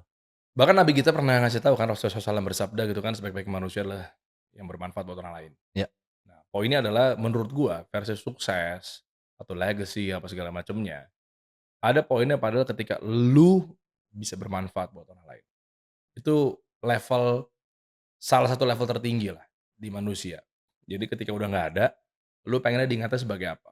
Makanya gua appreciate banget buat presiden kita Pak Prabowo, Kang Deddy Mulyadi, itu kan isinya kan manfaat terus tuh buat rakyatnya. Ya kan? Nah, jadi itu udah bener. Dan yang tanpa mengurangi rasa hormat yang lain sebagainya ya, jadi saya nggak bisa sebutin satu persatu gitu. Eee, itu. Sehingga begitu lu udah nggak ada yang diingat adalah lu bermanfaat buat orang-orang. Banyak, wah kalau disebutin contohnya banyak Bro, yang udah di Indonesia aja nggak kehitung tuh, yang dia diingat gara-gara pasti punya bermanfaat. Nah itu cita-cita gua, makanya kenapa akhirnya banyak faktor lah ya, kayak, satu, insya Allah kalau gue bisa ya, gue nggak pernah nolak untuk hal yang karena memang menurut gue, kayaknya kurang nggak. Gue kalau diundang untuk media, gue ngomong industri kecil gue dulu deh, media deh, gue nggak bahas industri yang lain dulu aja. Itu insya Allah gue nggak akan pernah nolak. Karena gue satu, gue orang media, yang kedua gue tahu berdarah-darahnya bangun media, dan yang ketiga gue tahu orang-orang media itu sesusah apa untuk nyari narasumber. Dan lo boleh cek produser-produser yang ada di TV-TV, gue berhubungan baik sama produser-produser yang ada di TV. Ini gue sebut aja, ini biar biar bukti ilmiah gitu ya. Tapi mungkin kalau entar dirasa butuh disensor karena takutnya dia juga nggak enak atau mungkin malu kok masih nanya-nanya ke gua. kalau itu hak lu sih, Iya kalau enggak, gue tapi nggak monggo. masalah. Misalnya kayak contoh, MNC Lifestyle, produser TV One, itu berhubungan baik semua sama gua lah ya. Mereka nanya, orang-orang TV apa segala macamnya, kan medianya media TV ya, Mmm, media TV, mmm, podcast sekalipun, yang gua tahu, yang tentunya diizinkan sama pemilik nomor handphone, ketika ditanya nomor ini ada apa enggak, gua nanya dulu sama pemiliknya apa segala macamnya, gua hubungin atau mungkin minimal gua tahu bahwa ini orang tuh nggak apa-apa kalau di-share untuk hal-hal penting, mmm, urgensi, mmm. gua kasih. Dan gua banyak Bro yang pelit-pelit kayak gitu Bro, gua bilangnya oknum lah. Database sudah dipegang, dia main ngundang orang-orang besar, enak aja. Dan sampai detik ini, yang kalau ini gua nggak usah sebut lah yang mananya ya, yang tadi kan yang memang urgen untuk obrolan Iya, negara apa segala macam. Dan orang-orang yang mungkin cuma buat iseng-iseng apa segala hampir tiap bulan, tiap minggu, tiap hari itu siapapun nanya ke gua. Karena kan mungkin Om Deddy lebih parah kali ya, kan dia lebih mmm, besar tuh podcast-nya ya. mmm, Denny Sumargo juga mungkin lebih besar gitu kan, ditanya-tanyain, ketemu orang banyak kali juga lebih banyak gitu ya. Gua pun juga gitu. Nah, karena gua tahu di media. Nah, itu yang akhirnya gua tanamkan ingin menjadi bermanfaat buat orang lain. Ketika orang tahu guanya udah nggak ada, nah gue punya track record baik, suka bantu ini, bantu itu, apapun bentuknya. Dan gue selagi ada gue nggak pernah untung-untungan. Selagi gue ada ya, mau itu beliin ini, beliin itu, gue nggak sebasang itunya lah, karena itu kan takutnya Allah nggak jadi hitung sebagai pahala sedekah ya. right. Gue nggak pernah hitung-hitungan. Selagi gue ada, gas. Nah kayak gitu-gitu tuh, gue sadar bahwa gue kurangnya bermanfaat buat orang lain, sehingga begitu udah gue hidup, gue udah komit. Gimana caranya gue bisa manfaat buat orang lain. That's good. Oke, Bro Derian, Siap. thanks for coming dan Wow. udah mengisi podcast ini dengan banyak pencerahan, banyak cerita, dan Enggak lah. banyak menginspirasi banyak orang. Dan sekali thanks lagi, maaf kalau salah kata-kata. Siap, thank you Buat Bro. teman-teman jangan lupa like, comment, subscribe, dan see you next time. Bye-bye.